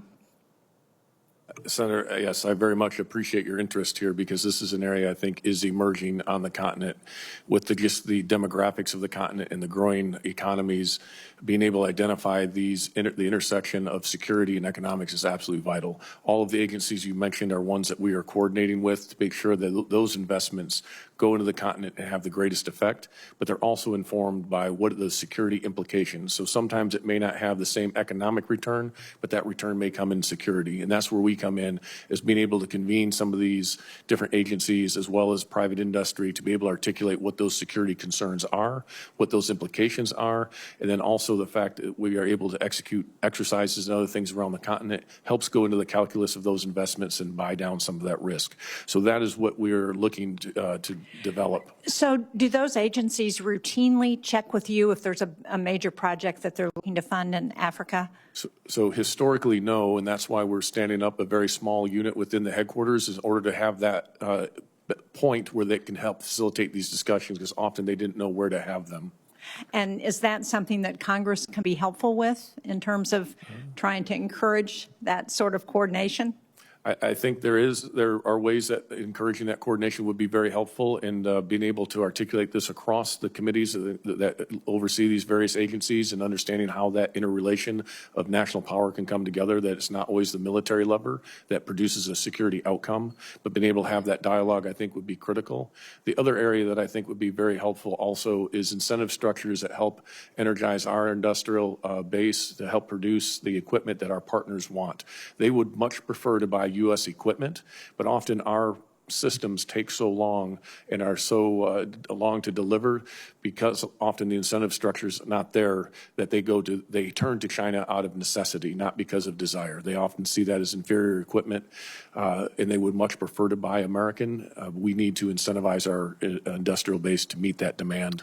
Yeah, I agree. And as you know, it's an issue not just in that respect, but in a whole lot of other areas in terms of the challenges with the industrial base.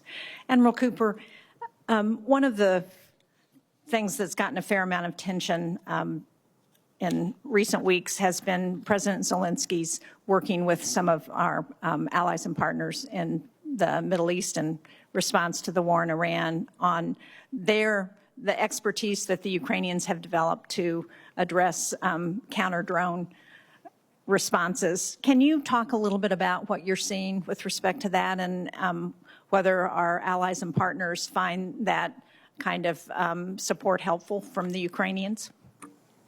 Senator, I think most significantly, we adopted a large number of tactics, techniques, and procedures that the Ukrainians have passed us that have helped us defend Americans. And all of our partners are working with Ukraine in some way, shape, or form. I'd really defer to them, let them talk about it. But are they more effective as a result? Yes. Thank you. Thank you, Mr. Chairman. Senator Hirono. Thank you, Mr. Chairman.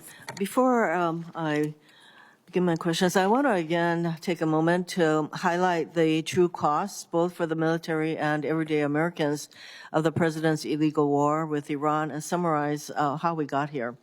13 brave U.S. soldiers have been killed and more than 400 have been wounded.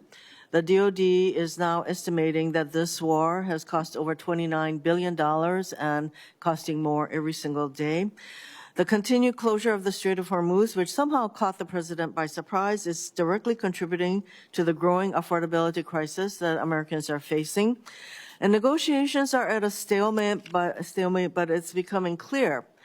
This president's plan is to attempt to secure an agreement that looks very similar to the 2015 JCPOA, which my colleague, Senator King, referred to, which this president recklessly tore up in 2018. As you recall, the JCPOA, which was an agreement that also included countries, not just us, it included France, the UK, Germany, China, and Russia. And the JCPOA put limits on Iran's nuclear program with a rigorous inspection and monitoring program run by the IAEA, all of which was tossed out by President Trump. And while that agreement did have a sunset clause, what we should have done was work diplomatically with our allies to extend it. Instead, here we are engaged in another endless war in the Middle East, no end in sight, that is driving up costs, undermining military readiness, and alienating our allies with neither a clear rationale for starting the conflict, which the president originally said, oh, well, then maybe there'll be regime change, and now he seems to have landed on preventing a nuclear-capable Iran, which was exactly what the JCPOA was intended to do. Admiral Cooper, did the president ever explain to you why he tore up the JCPOA? Senator, that's a policy matter that I would have expected anyone to discuss He never with me. explained to you why he tore up the JCPOA. He either explained it to you or he Senator, didn't. I'm not asking you for the actual conversation, but did he happen to explain to you why he did something which led to the very nuclear crisis that we're now confronting regarding Iran and their enriched uranium? Senator, I was in a completely different assignment when this occurred 8 years ago. So apparently the president didn't have a discussion with anybody. In fact, it was a unilateral decision that he made. Now, you have vast experience, Admiral, and the Navy, et cetera. And before we attacked Iran, did it cross your mind that Iran may close the Strait of Hormuz? Senator, as you know, one of my responsibilities as a combatant commander is to generate a wide range of options with associated risks and opportunities, present those to the Secretary and to the President. I think it'd be inappropriate to talk about what those specifically are. Well, I'm just asking whether we always make them very comprehensively. Excuse me. I'm asking whether with your experience, the thought that should we attack Iran, that they would close the Strait of Hormuz, did that cross your mind? Senator, I've transited through the Strait about 100 times. I think of the Strait of Hormuz virtually every day. So is that a yes? That you are very aware that the Strait of Hormuz, the very thing that happened, that is something that you contemplated happening. I hope that is the case because with your experience, I have to conclude that you contemplated that possibility. So you did mention that our diplomats are engaged in the negotiations. Well, who are those diplomats? Senator, I really would refer to the White House, who specifically is engaged. Well, apparently the diplomats are Jared Kushner, who I don't think even works for our country, and Mr. Whitlock, Steve Whitlock, who happens to be I don't think he has a lot of experience engaging in these kinds of negotiations. So here we are. The JCPOA, which was a very intense, the results of very intense negotiations among many countries. And for us to act as though the idea of a nuclear Iran is just something that occurred to President Trump and not to his predecessors is pretty ridiculous. And in fact, we had in place a regime that was intended to do that very thing, which was to prevent a nuclear Iran. Mr. Chairman, thank you. Thank you, Senator Hirono. Senator Cotton. Gentlemen, thank you for your appearance and your service to our nation, and many thanks to all the troops that you represent. Admiral Cooper, some critics of Operation Epic Fury have referred to it as another forever war. In your opening statement, in the third sentence, in fact, you say, since 1979, the Iranian regime has terrorized the region. Is it fair to say the only forever war here is the war of terror that Iran has waged against the United States and the civilized world for 47 years? I would agree that was a sustained effort by Iran. Okay. Let's take a look in context, since my Democratic friends have wanted to talk so much about the JCPOA, about not just Epic Fury, but about Midnight Hammer as well. So where we stand today in mid-May versus where we were not even a year ago, 11 months ago. Based on your extensive military experience, do you believe that Iran posed a significant threat to the United States 11 months ago before Operation Midnight Hammer and Epic Fury? Senator, they attacked U.S. forces 350 times in the 30 months preceding Epic Fury. Do you believe that, absent Midnight Hammer and Epic Fury, do you believe that threat was likely to continue to grow? Yes. Microphone, please, so we can yes, for sir. the record. Thank you. Is Iran now less of a threat than it was 11 months ago? They are significantly less of a threat. Is it fair to say that the Iranian regime is still a revolutionary terrorist regime even after all the deaths of their senior leaders? They are. Yeah.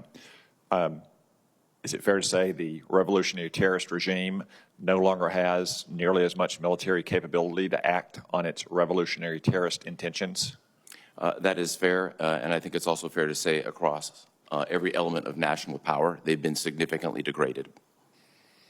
You state in your opening statement that CENTCOM forces systematically dismantled what Iran spent 4 decades and tens of billions of dollars building. How long do you assess that it will take them to get back to where they were in terms of their military and other capabilities just 11 months ago, before CENTCOM dismantled it all? Senator, I would assess that the drone and missile force will take years to reconstitute. The Navy likely will not get back to its previous size for a full generation. Is that why you say in your opening statement that CENTCOM assesses Iran can no longer project power across the region nor pose a persistent threat to the United States or our partners than it did prior to Operation Epic Fury? They certainly cannot do it at the level of mass that we all saw, with hundreds of missiles and drones raining across the Middle East. That doesn't mean they don't have any capability, but that broad power projection capability no longer exists. And the whole world saw that just in a number of days after the beginning of your operation, correct? In the number of, I think it was a near 90% decline in Iran's attacks on the United States and its neighbors in the region? That's correct. Early on, the attacks were in the hundreds, and they went to the teens. Okay. I know that there's been a lot of questions about the Strait of Hormuz. To be clear, the Strait of Hormuz was never part of our objectives, but we knew, as anyone who looks at a map would know, that Iran has the power to temporarily close the Strait of Hormuz. Is that correct? That's accurate, Senator. Is it fair to say that the United States and our partners have the power to permanently open the strait? Without getting into specifics, we have the military power, yes. Could you talk to us a little bit about what the blockade in the meantime has done to Iran? Yes, sir. The blockade was implemented within 24 hours of presidential direction based on a plan that we had on the shelf. The blockade itself is designed to prevent any commerce from leaving Iranian ports going to global distribution, and any commerce from coming around the world going back to going back into Iran. There's been zero trade going into or out of Iran in the last month. And just finally, what is Iran's current ability, since it retains its revolutionary terrorist ambitions, to support its terror proxy network in the region versus where it was just 11 months ago? As we sit here today, they are unable to resource and supply Hezbollah, Hamas, or the Houthis. Chapter to be seen of what that looks like in Iraq.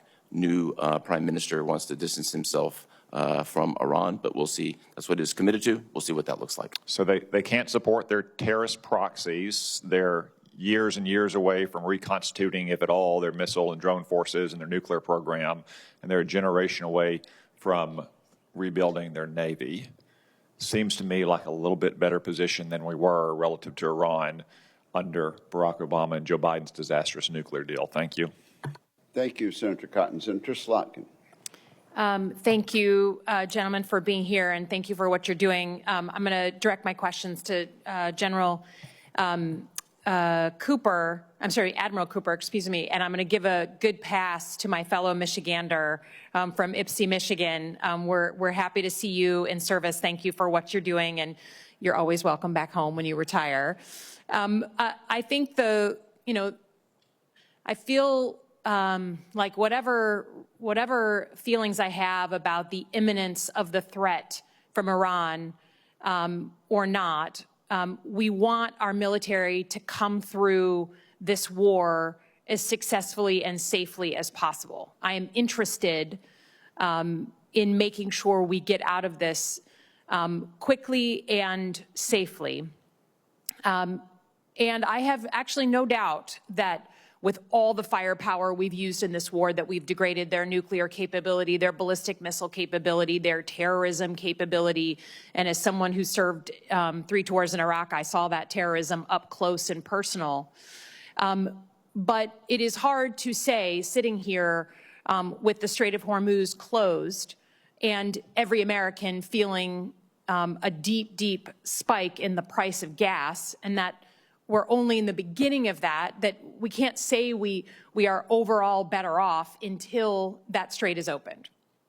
And while I believe we could militarily open the straits, it seems to me that the Iranians have strategic geography. They have the ability, even though it's degraded, to project power onto things like the oil infrastructure in places like Saudi Arabia or Kuwait or anywhere they want, further hurting the world economy, the United States. Do you believe, is that correct, that while militarily we may be able to physically open the straits, that they still retain the ability to affect infrastructure in the region and therefore kind of have a veto power over the world economy right now? Senator, from a military perspective, I would characterize Iran as having a remnant capability across multiple domains. In terms of veto power, I'd really would defer to policymakers for that characterization. But, sorry, can they strike oil infrastructure across the Persian Gulf? They have a very moderate, if not small, capability to continue strikes. And we, of course, have accordingly prepared for such a contingency. Okay, but if we have the power to militarily open the straits and their threat is, quote, moderate or small, why wouldn't we just do it? So I really would defer to policymakers in this particular matter, and the strait clearly is in the middle of the negotiation being undertaken now. Yeah, I mean, it just seems to me that they still certainly have, it may be diminished power, but if the United States military is not physically opening the straits right now, it's because the Iranians do have the real capability to affect strikes or drone strikes into the Gulf countries, affecting their oil infrastructure and sending the price of oil worldwide even higher. So, it may be diminished, but it's real capability unless I'm missing something.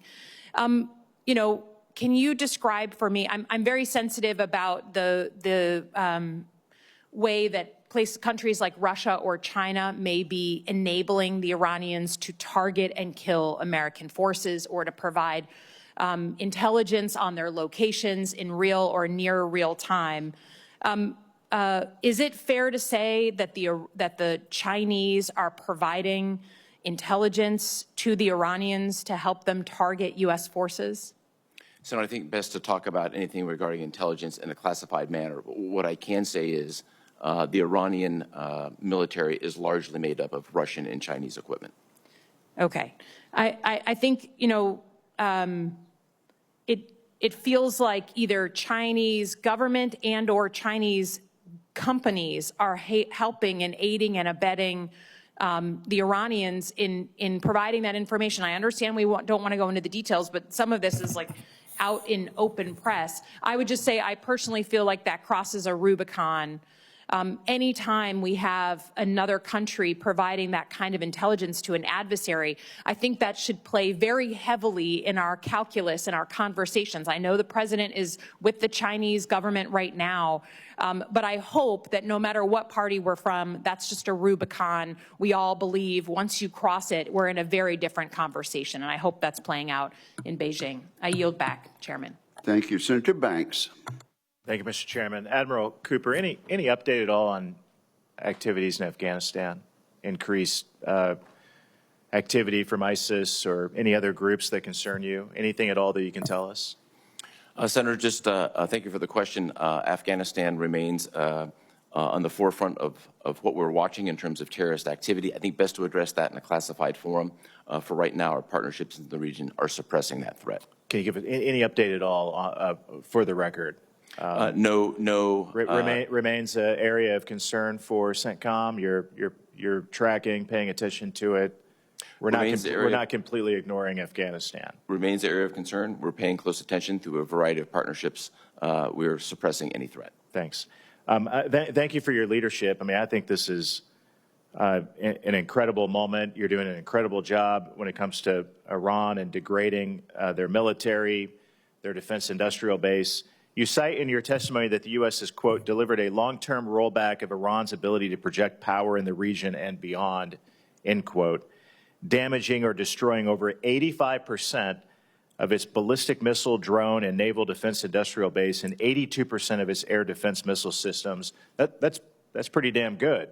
That's a strong statement, and I'm proud of your efforts. The NDS talks about the concept of simultaneity, in which our adversaries could undertake simultaneous aggression across multiple theaters. Does Operation Epic Fury's degradation of the Iranian military and defense industrial base reduce the problem of simultaneity? Senator, I think it remains to be seen what happens going forward with Iran.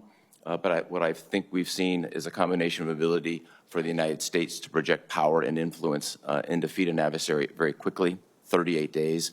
The effects on other theaters, I think I would really refer to U.S. European Commander and the Pacific Command Commander. But clearly the United States is agile and we can move from theater to theater very quickly. Can you unpack this concept of simultaneity? Well, the United States has significant capacity. We have forces deployed around the world addressing a variety of issues. We're focused today largely on Iran, but clearly General Anderson is actioning key and critical matters in Africa. We're doing it in Europe. We're doing it in Asia. And we're doing it in South America. And we're able to do that at the same time. That's how the United States military rolls. You also write in your testimony that Iran's ability to reconstitute its military capability will, quote, depend in large part on decisions we and our partners make. What should we be doing to press our advantage? I think there's a policy component to this, Senator, and potentially a legislative component. Then there are a restricted number of countries. There's a finite number of countries that have historically had trade with Iran. Addressing those countries and what they are trading, how they're doing it, and what that looks like, I think is something we should take a look at. Yeah. Because if they don't have the parts, they're not going to build the weapons. Well put. I was very proud to see the Lucas drones deployed and used in CENTCOM. The Indiana National Guard played a really important role in testing the Lucas drone at Camp Atterbury in my state. What, if anything, can we extrapolate from the performance of our Lucas drones in other conflicts?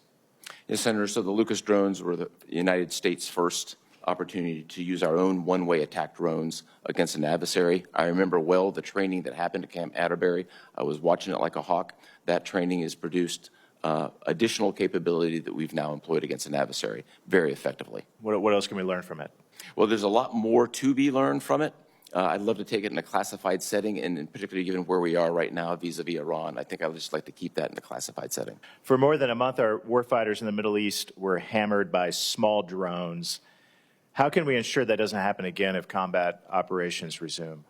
Yes, Senator, a little bit of a myth buster on this. Iranian drones are significantly capable. In the days of $35,000 Walmart-like drones, those things are behind us. Iran has a very capable drone force. We have very capably defeated it. Good. Well put. Thank you very much. That's all I have. I yield back, Mr. Chairman. Thank you, Senator Kelly, and then Senator Gillibrand. Thank you, Mr. Chairman. Admiral Cooper, General Anderson, thank you both for being here today. Admiral Cooper, I want to start with you. I've got questions for both of you, but I want to talk a little bit about the civilian harm mitigation team at CENTCOM. My understanding is that you've gone from 10 down to 1 as part of a department-wide reduction in CHIMR, that their role is to try to minimize harm to civilians when we're conducting combat operations. Is that correct? You've gone from 10 to 1? Yes, sir. That's the bill. There's a larger component to this. Over a course of years, we've gone from compliance to civilian casualties and risk mitigation being just part of the culture. There are dozens, if not hundreds, of people who are involved in this process. What did those 9 individuals do who were removed from their jobs? They're now integrated in other capacities. They've retained other capacities in the joint, what we would call joint. But what were they doing when they were part of the civilian harm mitigation team? They're playing a key role in helping us move from compliance to culture on CIFCAS, focusing on it every day, which they continue to do. So by your estimates, how many civilians have been killed or injured over the course of this war? The investigation on the one incident that we've had after more than 13,000 strikes is still underway. We'll certainly be transparent, release that when we can. This is a matter that I'm passionate about. I'd like to use the occasion to invite you, other members of the committee, and your staffs to Tampa to take a look at what our targeting process looks like. If you were to find out that there was an error in the targeting process, would you reinstate some of those people that were removed from that team? Sir, it's a hypothetical. I think I'm always looking to organize to purpose, and we'll just see what the investigation. But are you taking any additional steps now because of the civilian casualties to date? We have taken additional steps. Our additional steps have been very proactive throughout Epic Fury. Our staff specifically warned the Iranian people more than 100 times about the threat of them being used as human shields. I personally warned the Iranian people on March 8th, 11th, and the 23rd that they had the potential to be human shields, and that communication was very effective. So again, we're moving not just targeting, but a proactive measures to minimize. All right. Well, thank you for doing that. General Anderson, so China and Russia continue to expand their influence across Africa. We discussed this with misinformation, disinformation across many African countries. You requested $94 million for information operation activities.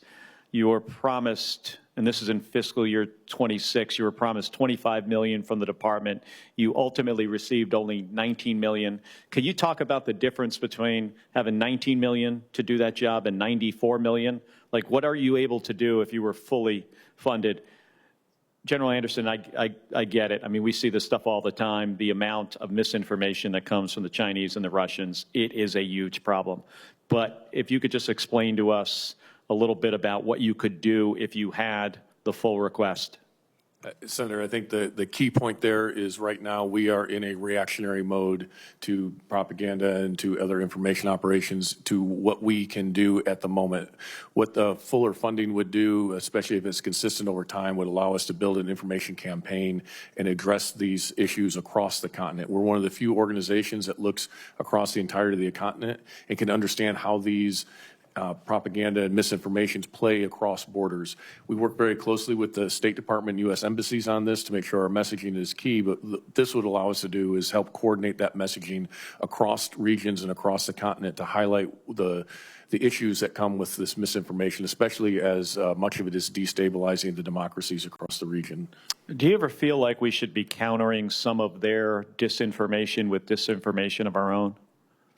Sir, I think the most powerful tool we have is the truth. What America brings is very unique. We're still a beacon of hope and light in the world, and I think we should be willing to talk about who we are. This is America's 250th anniversary. There's a long history on the continent that is, I mean, it's good and bad, but there's a lot of good that we can talk about of what America brings. The fact that John C. Robinson founded the Tuskegee Airmen, 2 years later founded the Ethiopian Air Force, and then went on to found Ethiopian Airlines, which is now the pride not only of Ethiopia but Africa. It's not a story that's well known, but that is a tie that we have had between the aviation communities for years. There are multiple stories like that across the continent that we need to propagate and talk about. So I would say we should focus on the goodness and the positivity of engaging with America and worry less about the disinformation that our partners put out, but we have to engage in this environment. We have to be active in the information space. So you got about 25% of the requests. So if you got the full amount, you could put more out there, positive stuff that the United States is doing. And I know these are, challenging times with resources, even beyond what DOD has, USAID and others. But do you think that would be sufficient to counter Chinese and Russian misinformation? Senator, I think information operations is one of the lower cost investments that we can make that have outsized return and help amplify the limited resources we have in the military side and highlight the benefits that those provide. And being able to talk about that broadly, I do think has outside proportions. So small investments can have a large impact. And this is an area of information where I think we can make a lot of gains, even despite our smaller physical presence, that can highlight the totality of what the United States brings. I 100% agree with you, General, and we should really look into getting you the resources you need to do this job. Thank you. Thank you. General Anderson, I 100% agree with you. Senator Gillibrand. Admiral Cooper, we had Secretary Hegseth here a week or so ago, and we did not get satisfactory answers about Iran. So what is your mission in Iran right now? Senator, with Epic Fury now formally ended per the President's notification, we shifted our mission to a blockade mission in the following day, and we're implementing that mission in accordance with international armed conflict. That's our main mission today, as well as to be ready for a broad range of contingencies. And do you feel that President Trump's declaration that we have obliterated all of Iran's capabilities and their nuclear program, is that accurate? Senator, I speak from a military perspective. We have significantly degraded their drone, missile, and naval capabilities. We've fractured their command and control. We've eliminated the large preponderance of their space program. They, by every measure, are degraded significantly across all measures of national power. So what's your exit strategy to end the conflict with Iran? Senator, that's a policy decision. And don't you have to offer the president various exit strategies so he knows how to get from A to B? Senator, consistent with my statutory obligations, I provided a broad range of options along with risks and mitigations through the Secretary. So given your current mission, how many more days, weeks, months, years are we going to be at war with Iran? Well, as we sit here today, we are in a ceasefire, and the way ahead will be determined by our policymakers. Well, currently, we are still spending $1 billion a day on this war with Iran. And I can tell you from my New York constituents, they're furious about it because $1 billion a day could be lowering their housing costs, lowering their food costs, lowering their health care costs, lowering the cost of everyday expenses that continue to go up because of the war in Iran. With the price of gas as high as it is, the price of diesel as high as it is, it means everything that they have to buy for their families is more expensive.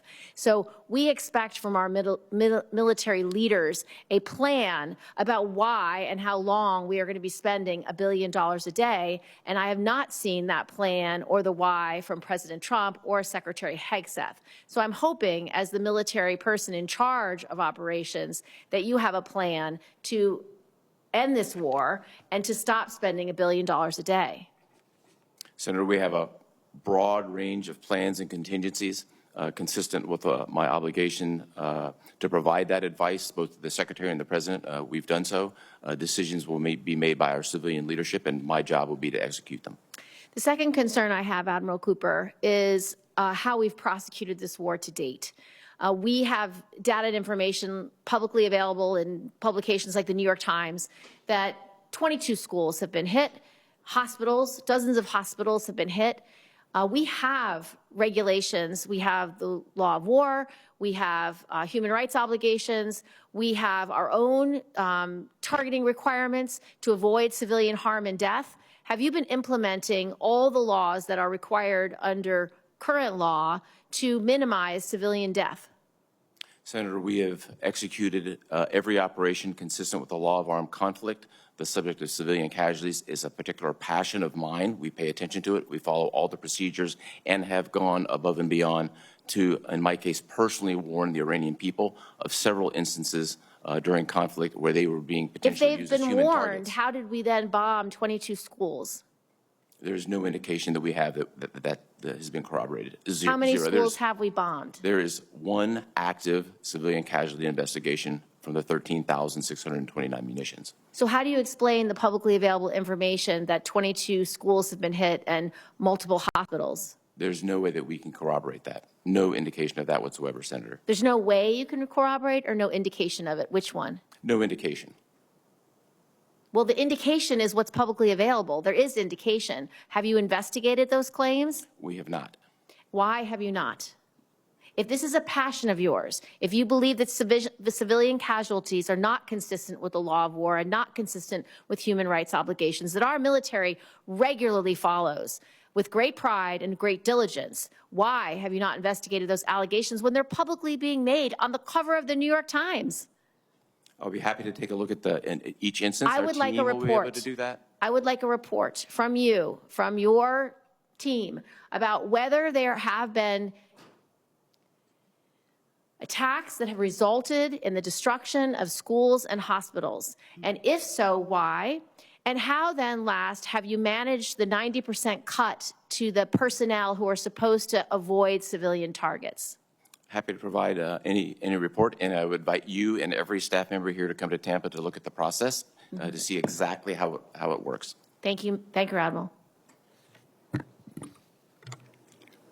Senator Duckworth. Thank you, Mr. Chairman, and thank you, gentlemen, for being here. Admiral Cooper, the Senate received a letter from President Trump on Friday, May 1st, stating that hostilities with Iran have ended, and you just stated here that we are no longer operating under Operation Urgent Fury. Would you say that we are still engaged in hostilities with Iran, or have they ended? Consistent with the President's letter, those Epic Fury is complete. We are operating under international armed conflict rules in the implementation of the blockade. So are we engaged in hostilities with Iran, yes or no? We are not. We're in a ceasefire. The Strait of Hormuz remains blocked, right? You're engaged in a blockade, are you not? The blockade is against Iranian ports, commerce going in and coming out. It is the last thing we would want to do is blockade the Strait of Hormuz. And as we've seen in the last week, there have been instances of ships coming in and out, including our own. But under international law, a blockade is an act of war. So if you're actively blockading Iran, then you are engaged in we are currently in an act of war with Iran under international law. That a blockade is one of the definitions of an act of war under international law. Consistent with the direction we've been given, those characterizations are best done through the Department's legal counsel. It's not characterization, it's international law. It's listed. A blockade is an act of war. We've now engaged in the United States, and the United States and Iranian forces are trading fire as they continue to launch missiles, drones from our boat stacks. President Trump himself says the ceasefire is on life support, and he repeatedly threatens to renew U.S. military strikes. And to be clear, no one is disputing the valor and professionalism of our military. But the civilian leaders are abdicating their responsibility to craft a clear strategy, and service members and the American people are the ones who will suffer under this leadership vacuum. Admiral Cooper, before Operation Epic Fury began, what desired end state for the operation were you given by your civilian leadership? Senator, I was given crystal clear guidance. Our military mission was to degrade Iran's ability to project power on its neighbors and U.S. interests. It included 3 specific objectives: degrade Iranian ballistic missiles and their defense industrial base, degrade their drones in the defense industrial base, degrade their Navy in the defense industrial base. All of those were achieved. as I've discussed. And because they were achieved, that's why the operation ended, or did the operation end because the president said, let's end operation? Operations commencing and ending are made by our civilian leadership, and not a military decision. Okay, well, that civilian leadership, President Trump has provided many possible end states in only 2 months, including in just 2 months, he said unconditional surrender and regime change in Iran, which have not happened. He's talked about, okay, operations will end when there's destruction of Iranian nuclear sites, allegedly already accomplished last summer under Operation Midnight Hammer. He has also said that Iran will never have nuclear weapons, which cannot be accomplished with only a bombing campaign. He said that his goal is to destroy the Iranian military forces and infrastructure completely, which the intelligence community assesses has not happened. And now he said that it's a reopening of the Strait of Hormuz, which, as a reminder, was open before the war began. So if we don't know what we're fighting for, we certainly don't know how long we'll be fighting. Admiral Cooper, what have you been given? Have you been given any timeline for how long our forces will be in the Strait of Hormuz or near Iran or blockading Iran, whether by a timeline or a condition, an end state, for how long you'll be blockading Iran? Senator, I think it's important from a military perspective that my advice related to options be provided to both the Secretary and the President. We've done that. The decisions on timeline and execution are up to our civilian leadership. Okay. So you mentioned the Secretary of Defense, who only talks tactics, and a president who changes his strategy on social media multiple times a day. This is who's giving you the orders. Secretary Hegseth has touted the destruction of tens of thousands of targets across Iran. He said that Iran's air defenses are flattened, his words, and its industrial base overwhelmingly destroyed, and claims that Iran's Navy is at the bottom of the sea.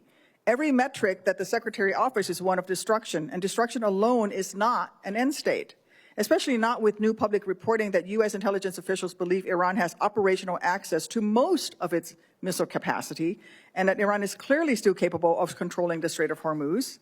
Americans are not safer, our service members are at risk, prices at home are higher, and Iran has more control over the Strait and global economy than it did before this whole thing started.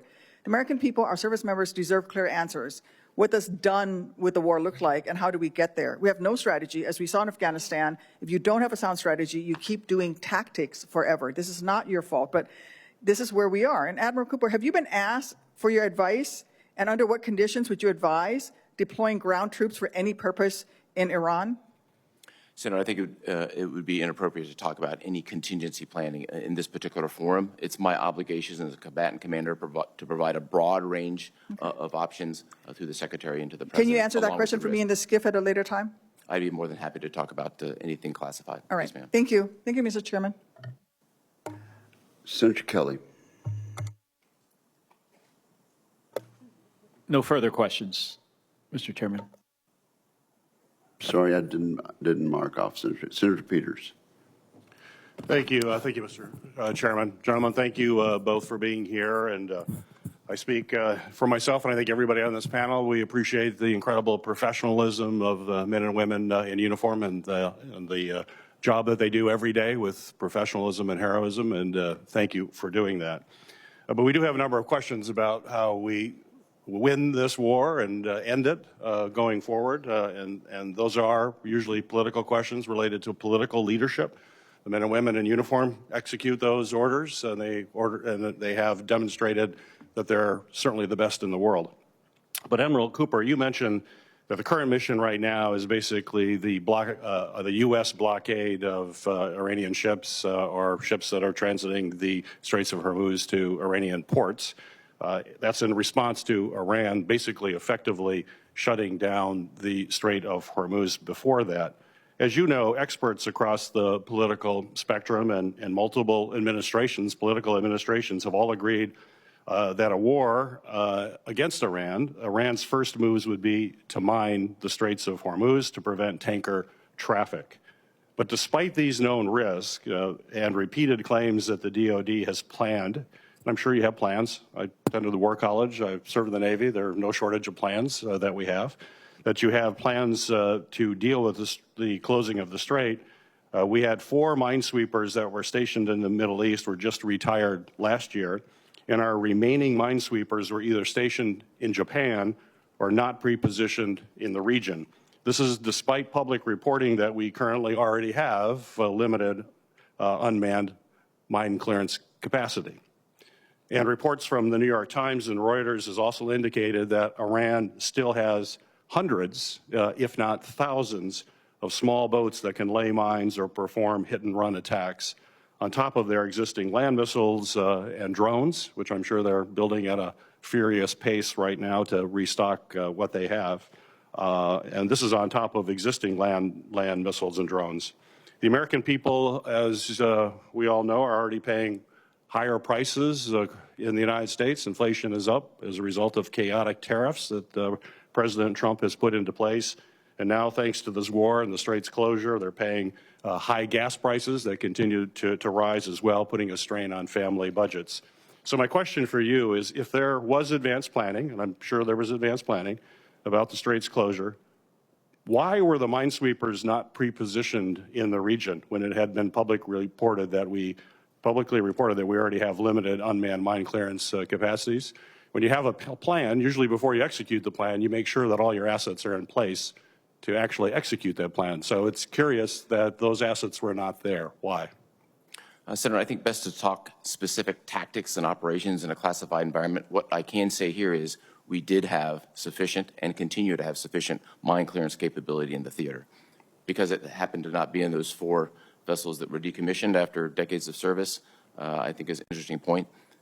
The support and the ability to conduct countermining comes in a lot of different flavors, best to discuss in a classified environment. And I don't mean to get into that. I understand that totally. You don't want to do it. But it's clear that there is a concern about mines. We aren't seeing ships go through there. Commercial companies do not want to go through the Straits. They're not going to put their ships at risk, so they don't feel safe. To me, that speaks volumes as to whether or not it's safe, that there is a real concern there. And we know that the Iranians have significant capabilities to deal with that. You know, I asked a previous question related to strategy and really talked about von Clausewitz on war, which is, as you know, the seminal text on strategy that is taught in all the war colleges.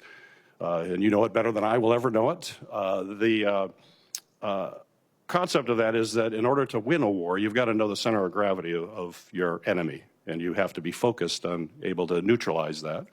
What is the center of gravity in Iran? How are you planning? And that's a military decision as to what is the center of gravity. That's the kind of advice you would give a president. What is the center of gravity? So I really would defer to our policymakers to determine what they view from a policy perspective as the center of gravity. From a military perspective, we're focused on achieving military objectives, which is exactly what our men and women have done, and they've done it extremely well. Well, you do, as you know, and every war plan has a center of gravity that you identify, and then you work around that. So there is the war plan that we have for Iran would have the center of gravity. Why can't you share what that is? That's in the past. It's been before we knew the center of gravity in the Persian Gulf War for Iraq. Colin Powell said it was the Republican Guard troops, Iraq's elite unit there. Obama administration in Afghanistan, Admiral Mike Mullen defined the center of gravity as building Afghan government support. They made this public. They weren't hiding the center of gravity, and our enemy knows what our center of gravity is, and we know what theirs is. There's no reason to keep that secret because the American people have a right to know what is it that we're trying to accomplish, and that's outlined very clearly in that term, a part of every military plan that is put forward. Yes, sir. I agree. Every war plan has a center of gravity, and those war plans are classified. I'd be more than happy to talk about it in a classified environment. Fair enough. Senator Rosen. Thank you, Chairman Wicker, and thank you, Admiral Cooper, General Anderson, for your service and your willingness to continue to serve our nation. Admiral Cooper, I want to talk about the International Stabilization Force. It's been publicly reported that CENTCOM is going to play a role in the proposed International Stabilization Force in Gaza.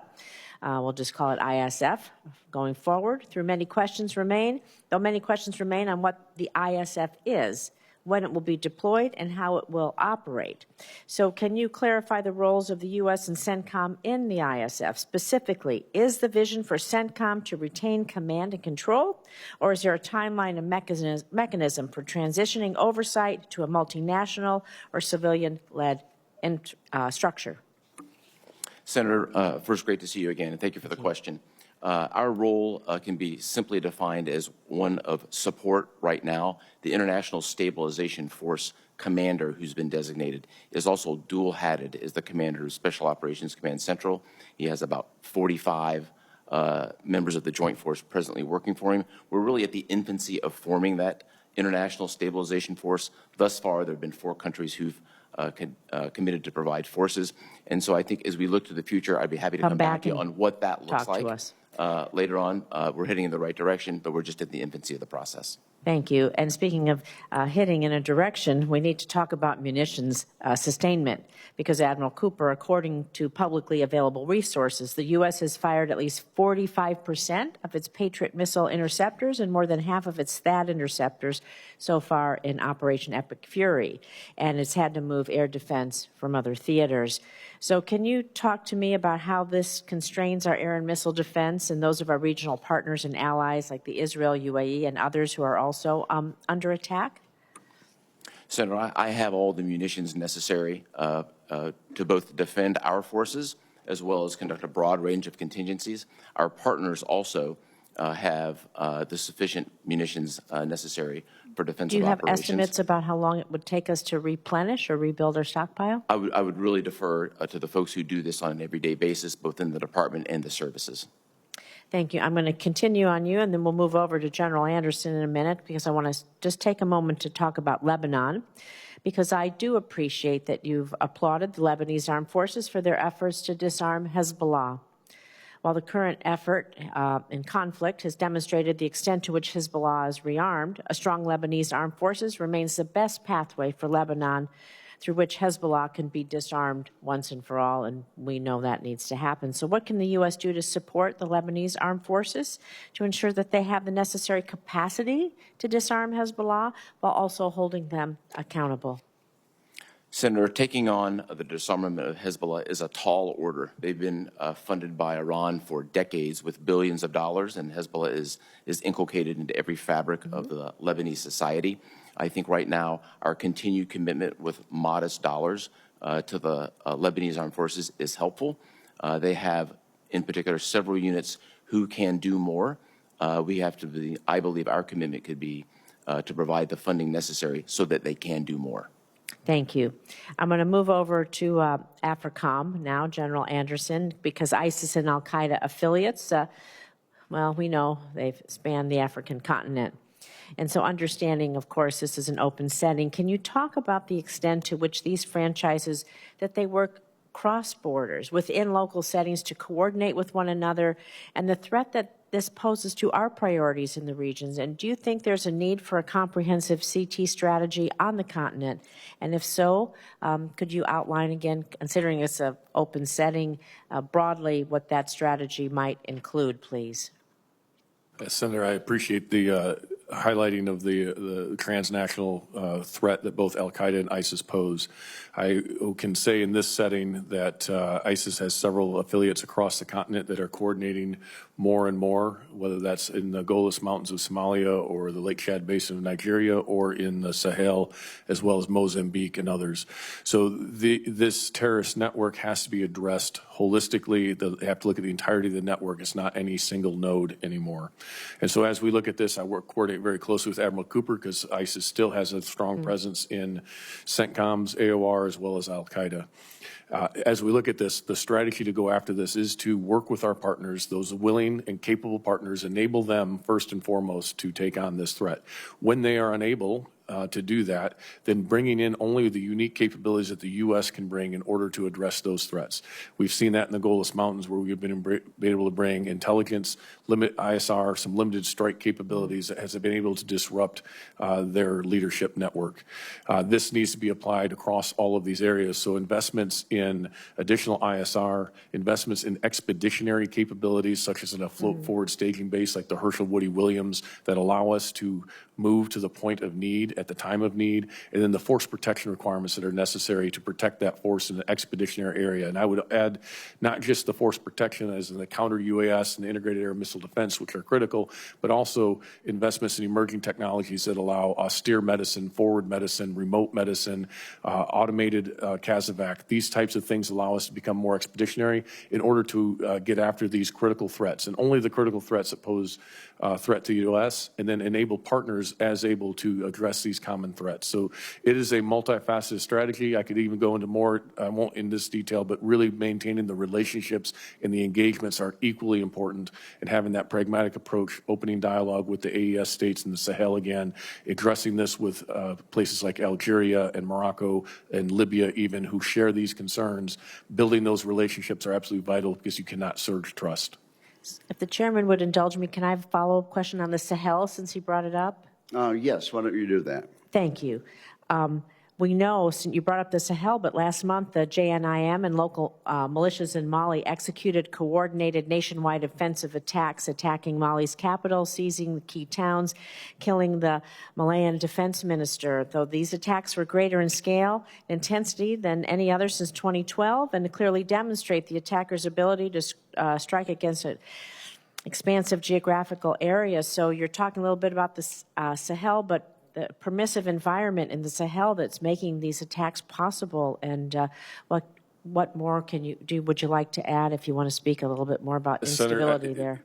I would. There are a few things I would like to add in this setting. I can talk to you more in a classified setting that would be highly appropriate to this. But to your point, there is no effective external counterterrorism effort in the Sahel right now. The Russians have claimed to do that, but we saw that they had to withdraw from Kidal.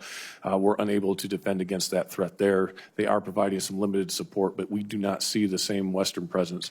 Because of that, then how do we enable the partners, the other nations that are there? How do we look at expeditionary capabilities again that we can result in this? One of the key areas that we would need some assistance with is the authorities and ability to bring in and experiment with emerging technologies, whether that's in the surveillance and ISR type of technologies or in other over-the-horizon type capabilities, like I mentioned with the medicine and others, in order to reach, when there is a threat that threatens the homeland, to be able to reach it and take care of it, but more importantly, continue to enable the partners to address the threats in their local areas, and a lot of that's through intelligence sharing. I would be happy in a classified environment to talk in more depth. Thank you. I appreciate that. Thank you, Admiral General. Thank you, Chairman Wicker. Thank you very much, Senator Rosen, and I'm glad you brought up Lebanon and Hezbollah. So I'm going to take another round, Admiral Cooper. And so stop me when I'm wrong. On March 2nd of this year, Hezbollah attacked Israel in response to Operation Epic Fury. Is that correct? That's correct, sir. According to Israel's foreign minister, Hezbollah has fired 10,000 missiles, rockets, and drones at Israel during the past 2 months. Is that correct? I believe that's correct, sir. And in response to these attacks, Israel initiated a ground offensive in southern Lebanon, aiming to create an uninhabited buffer zone along its northern border and to push Hezbollah north to the Latini River. Is that correct? That's correct, Senator. To enable this operation, the Israeli military ordered the evacuation of southern Lebanon, displacing over 1 million people, nearly 20% of Lebanon's population. That is also correct. I don't know that that number specifically is correct, but the concept of the evacuation is correct.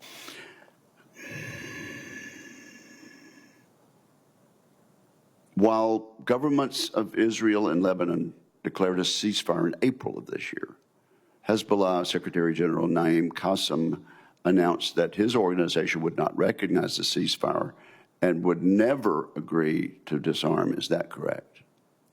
That statement is correct. Yeah, he made that statement. Hezbollah then continued to fire projectiles into Israel, and Israel has continued to strike Hezbollah positions in southern Lebanon. That's also correct, isn't it? That's correct, sir.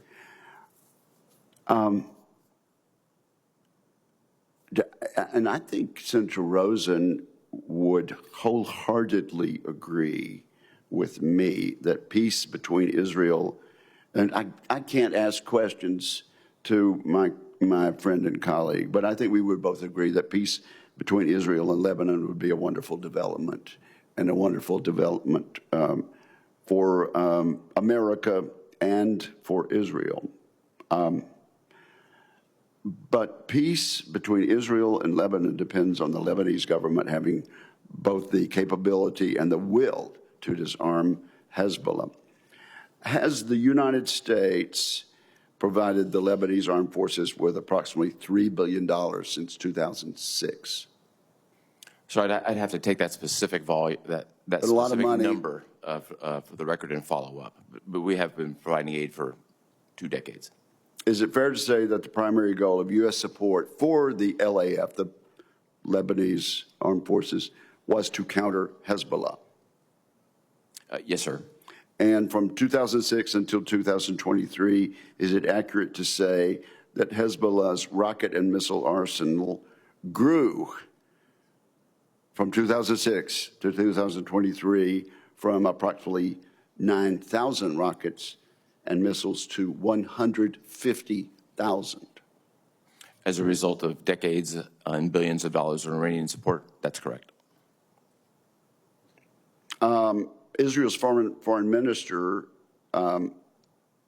alleges that Hezbollah fired more than 10,000 projectiles at Israel since the beginning of March of this year. In light of the Lebanese armed forces in action, was Israel's offensive into southern Lebanon militarily necessary if Hezbollah's attacks were going to be countered? Was there another way to do that? So I would really defer to Israel on intent and effectiveness, but just as a general statement. Militarily necessary, though. There are, it is an option among options, of which there are few, to deal with the Hezbollah problem. I appreciate Senator Rosen bringing this up, and just would go back to the central point. It would be a tremendous achievement for Israel, Lebanon, the United States, and the Middle East if Hezbollah could be eliminated and allow the Lebanese people and the Lebanese government to resume the happy relations that we once had and strive for between the United States and Lebanon. Would Senator Rosen have any further questions? Then this concludes today's hearing. I want to thank our witnesses for their testimony, and I would acknowledge that many of the arrows aimed at these two witnesses were better aimed at people in the civilian leadership who, according to our great Constitution and our principles dating back to George Washington, are in control of policy. And I would commend these two military veterans for adhering to that constitutional principle. And with that, we are, I would inform members that questions for the record be due to the committee within 2 business days, and we are adjourned. All right. I'll go up there and thank you.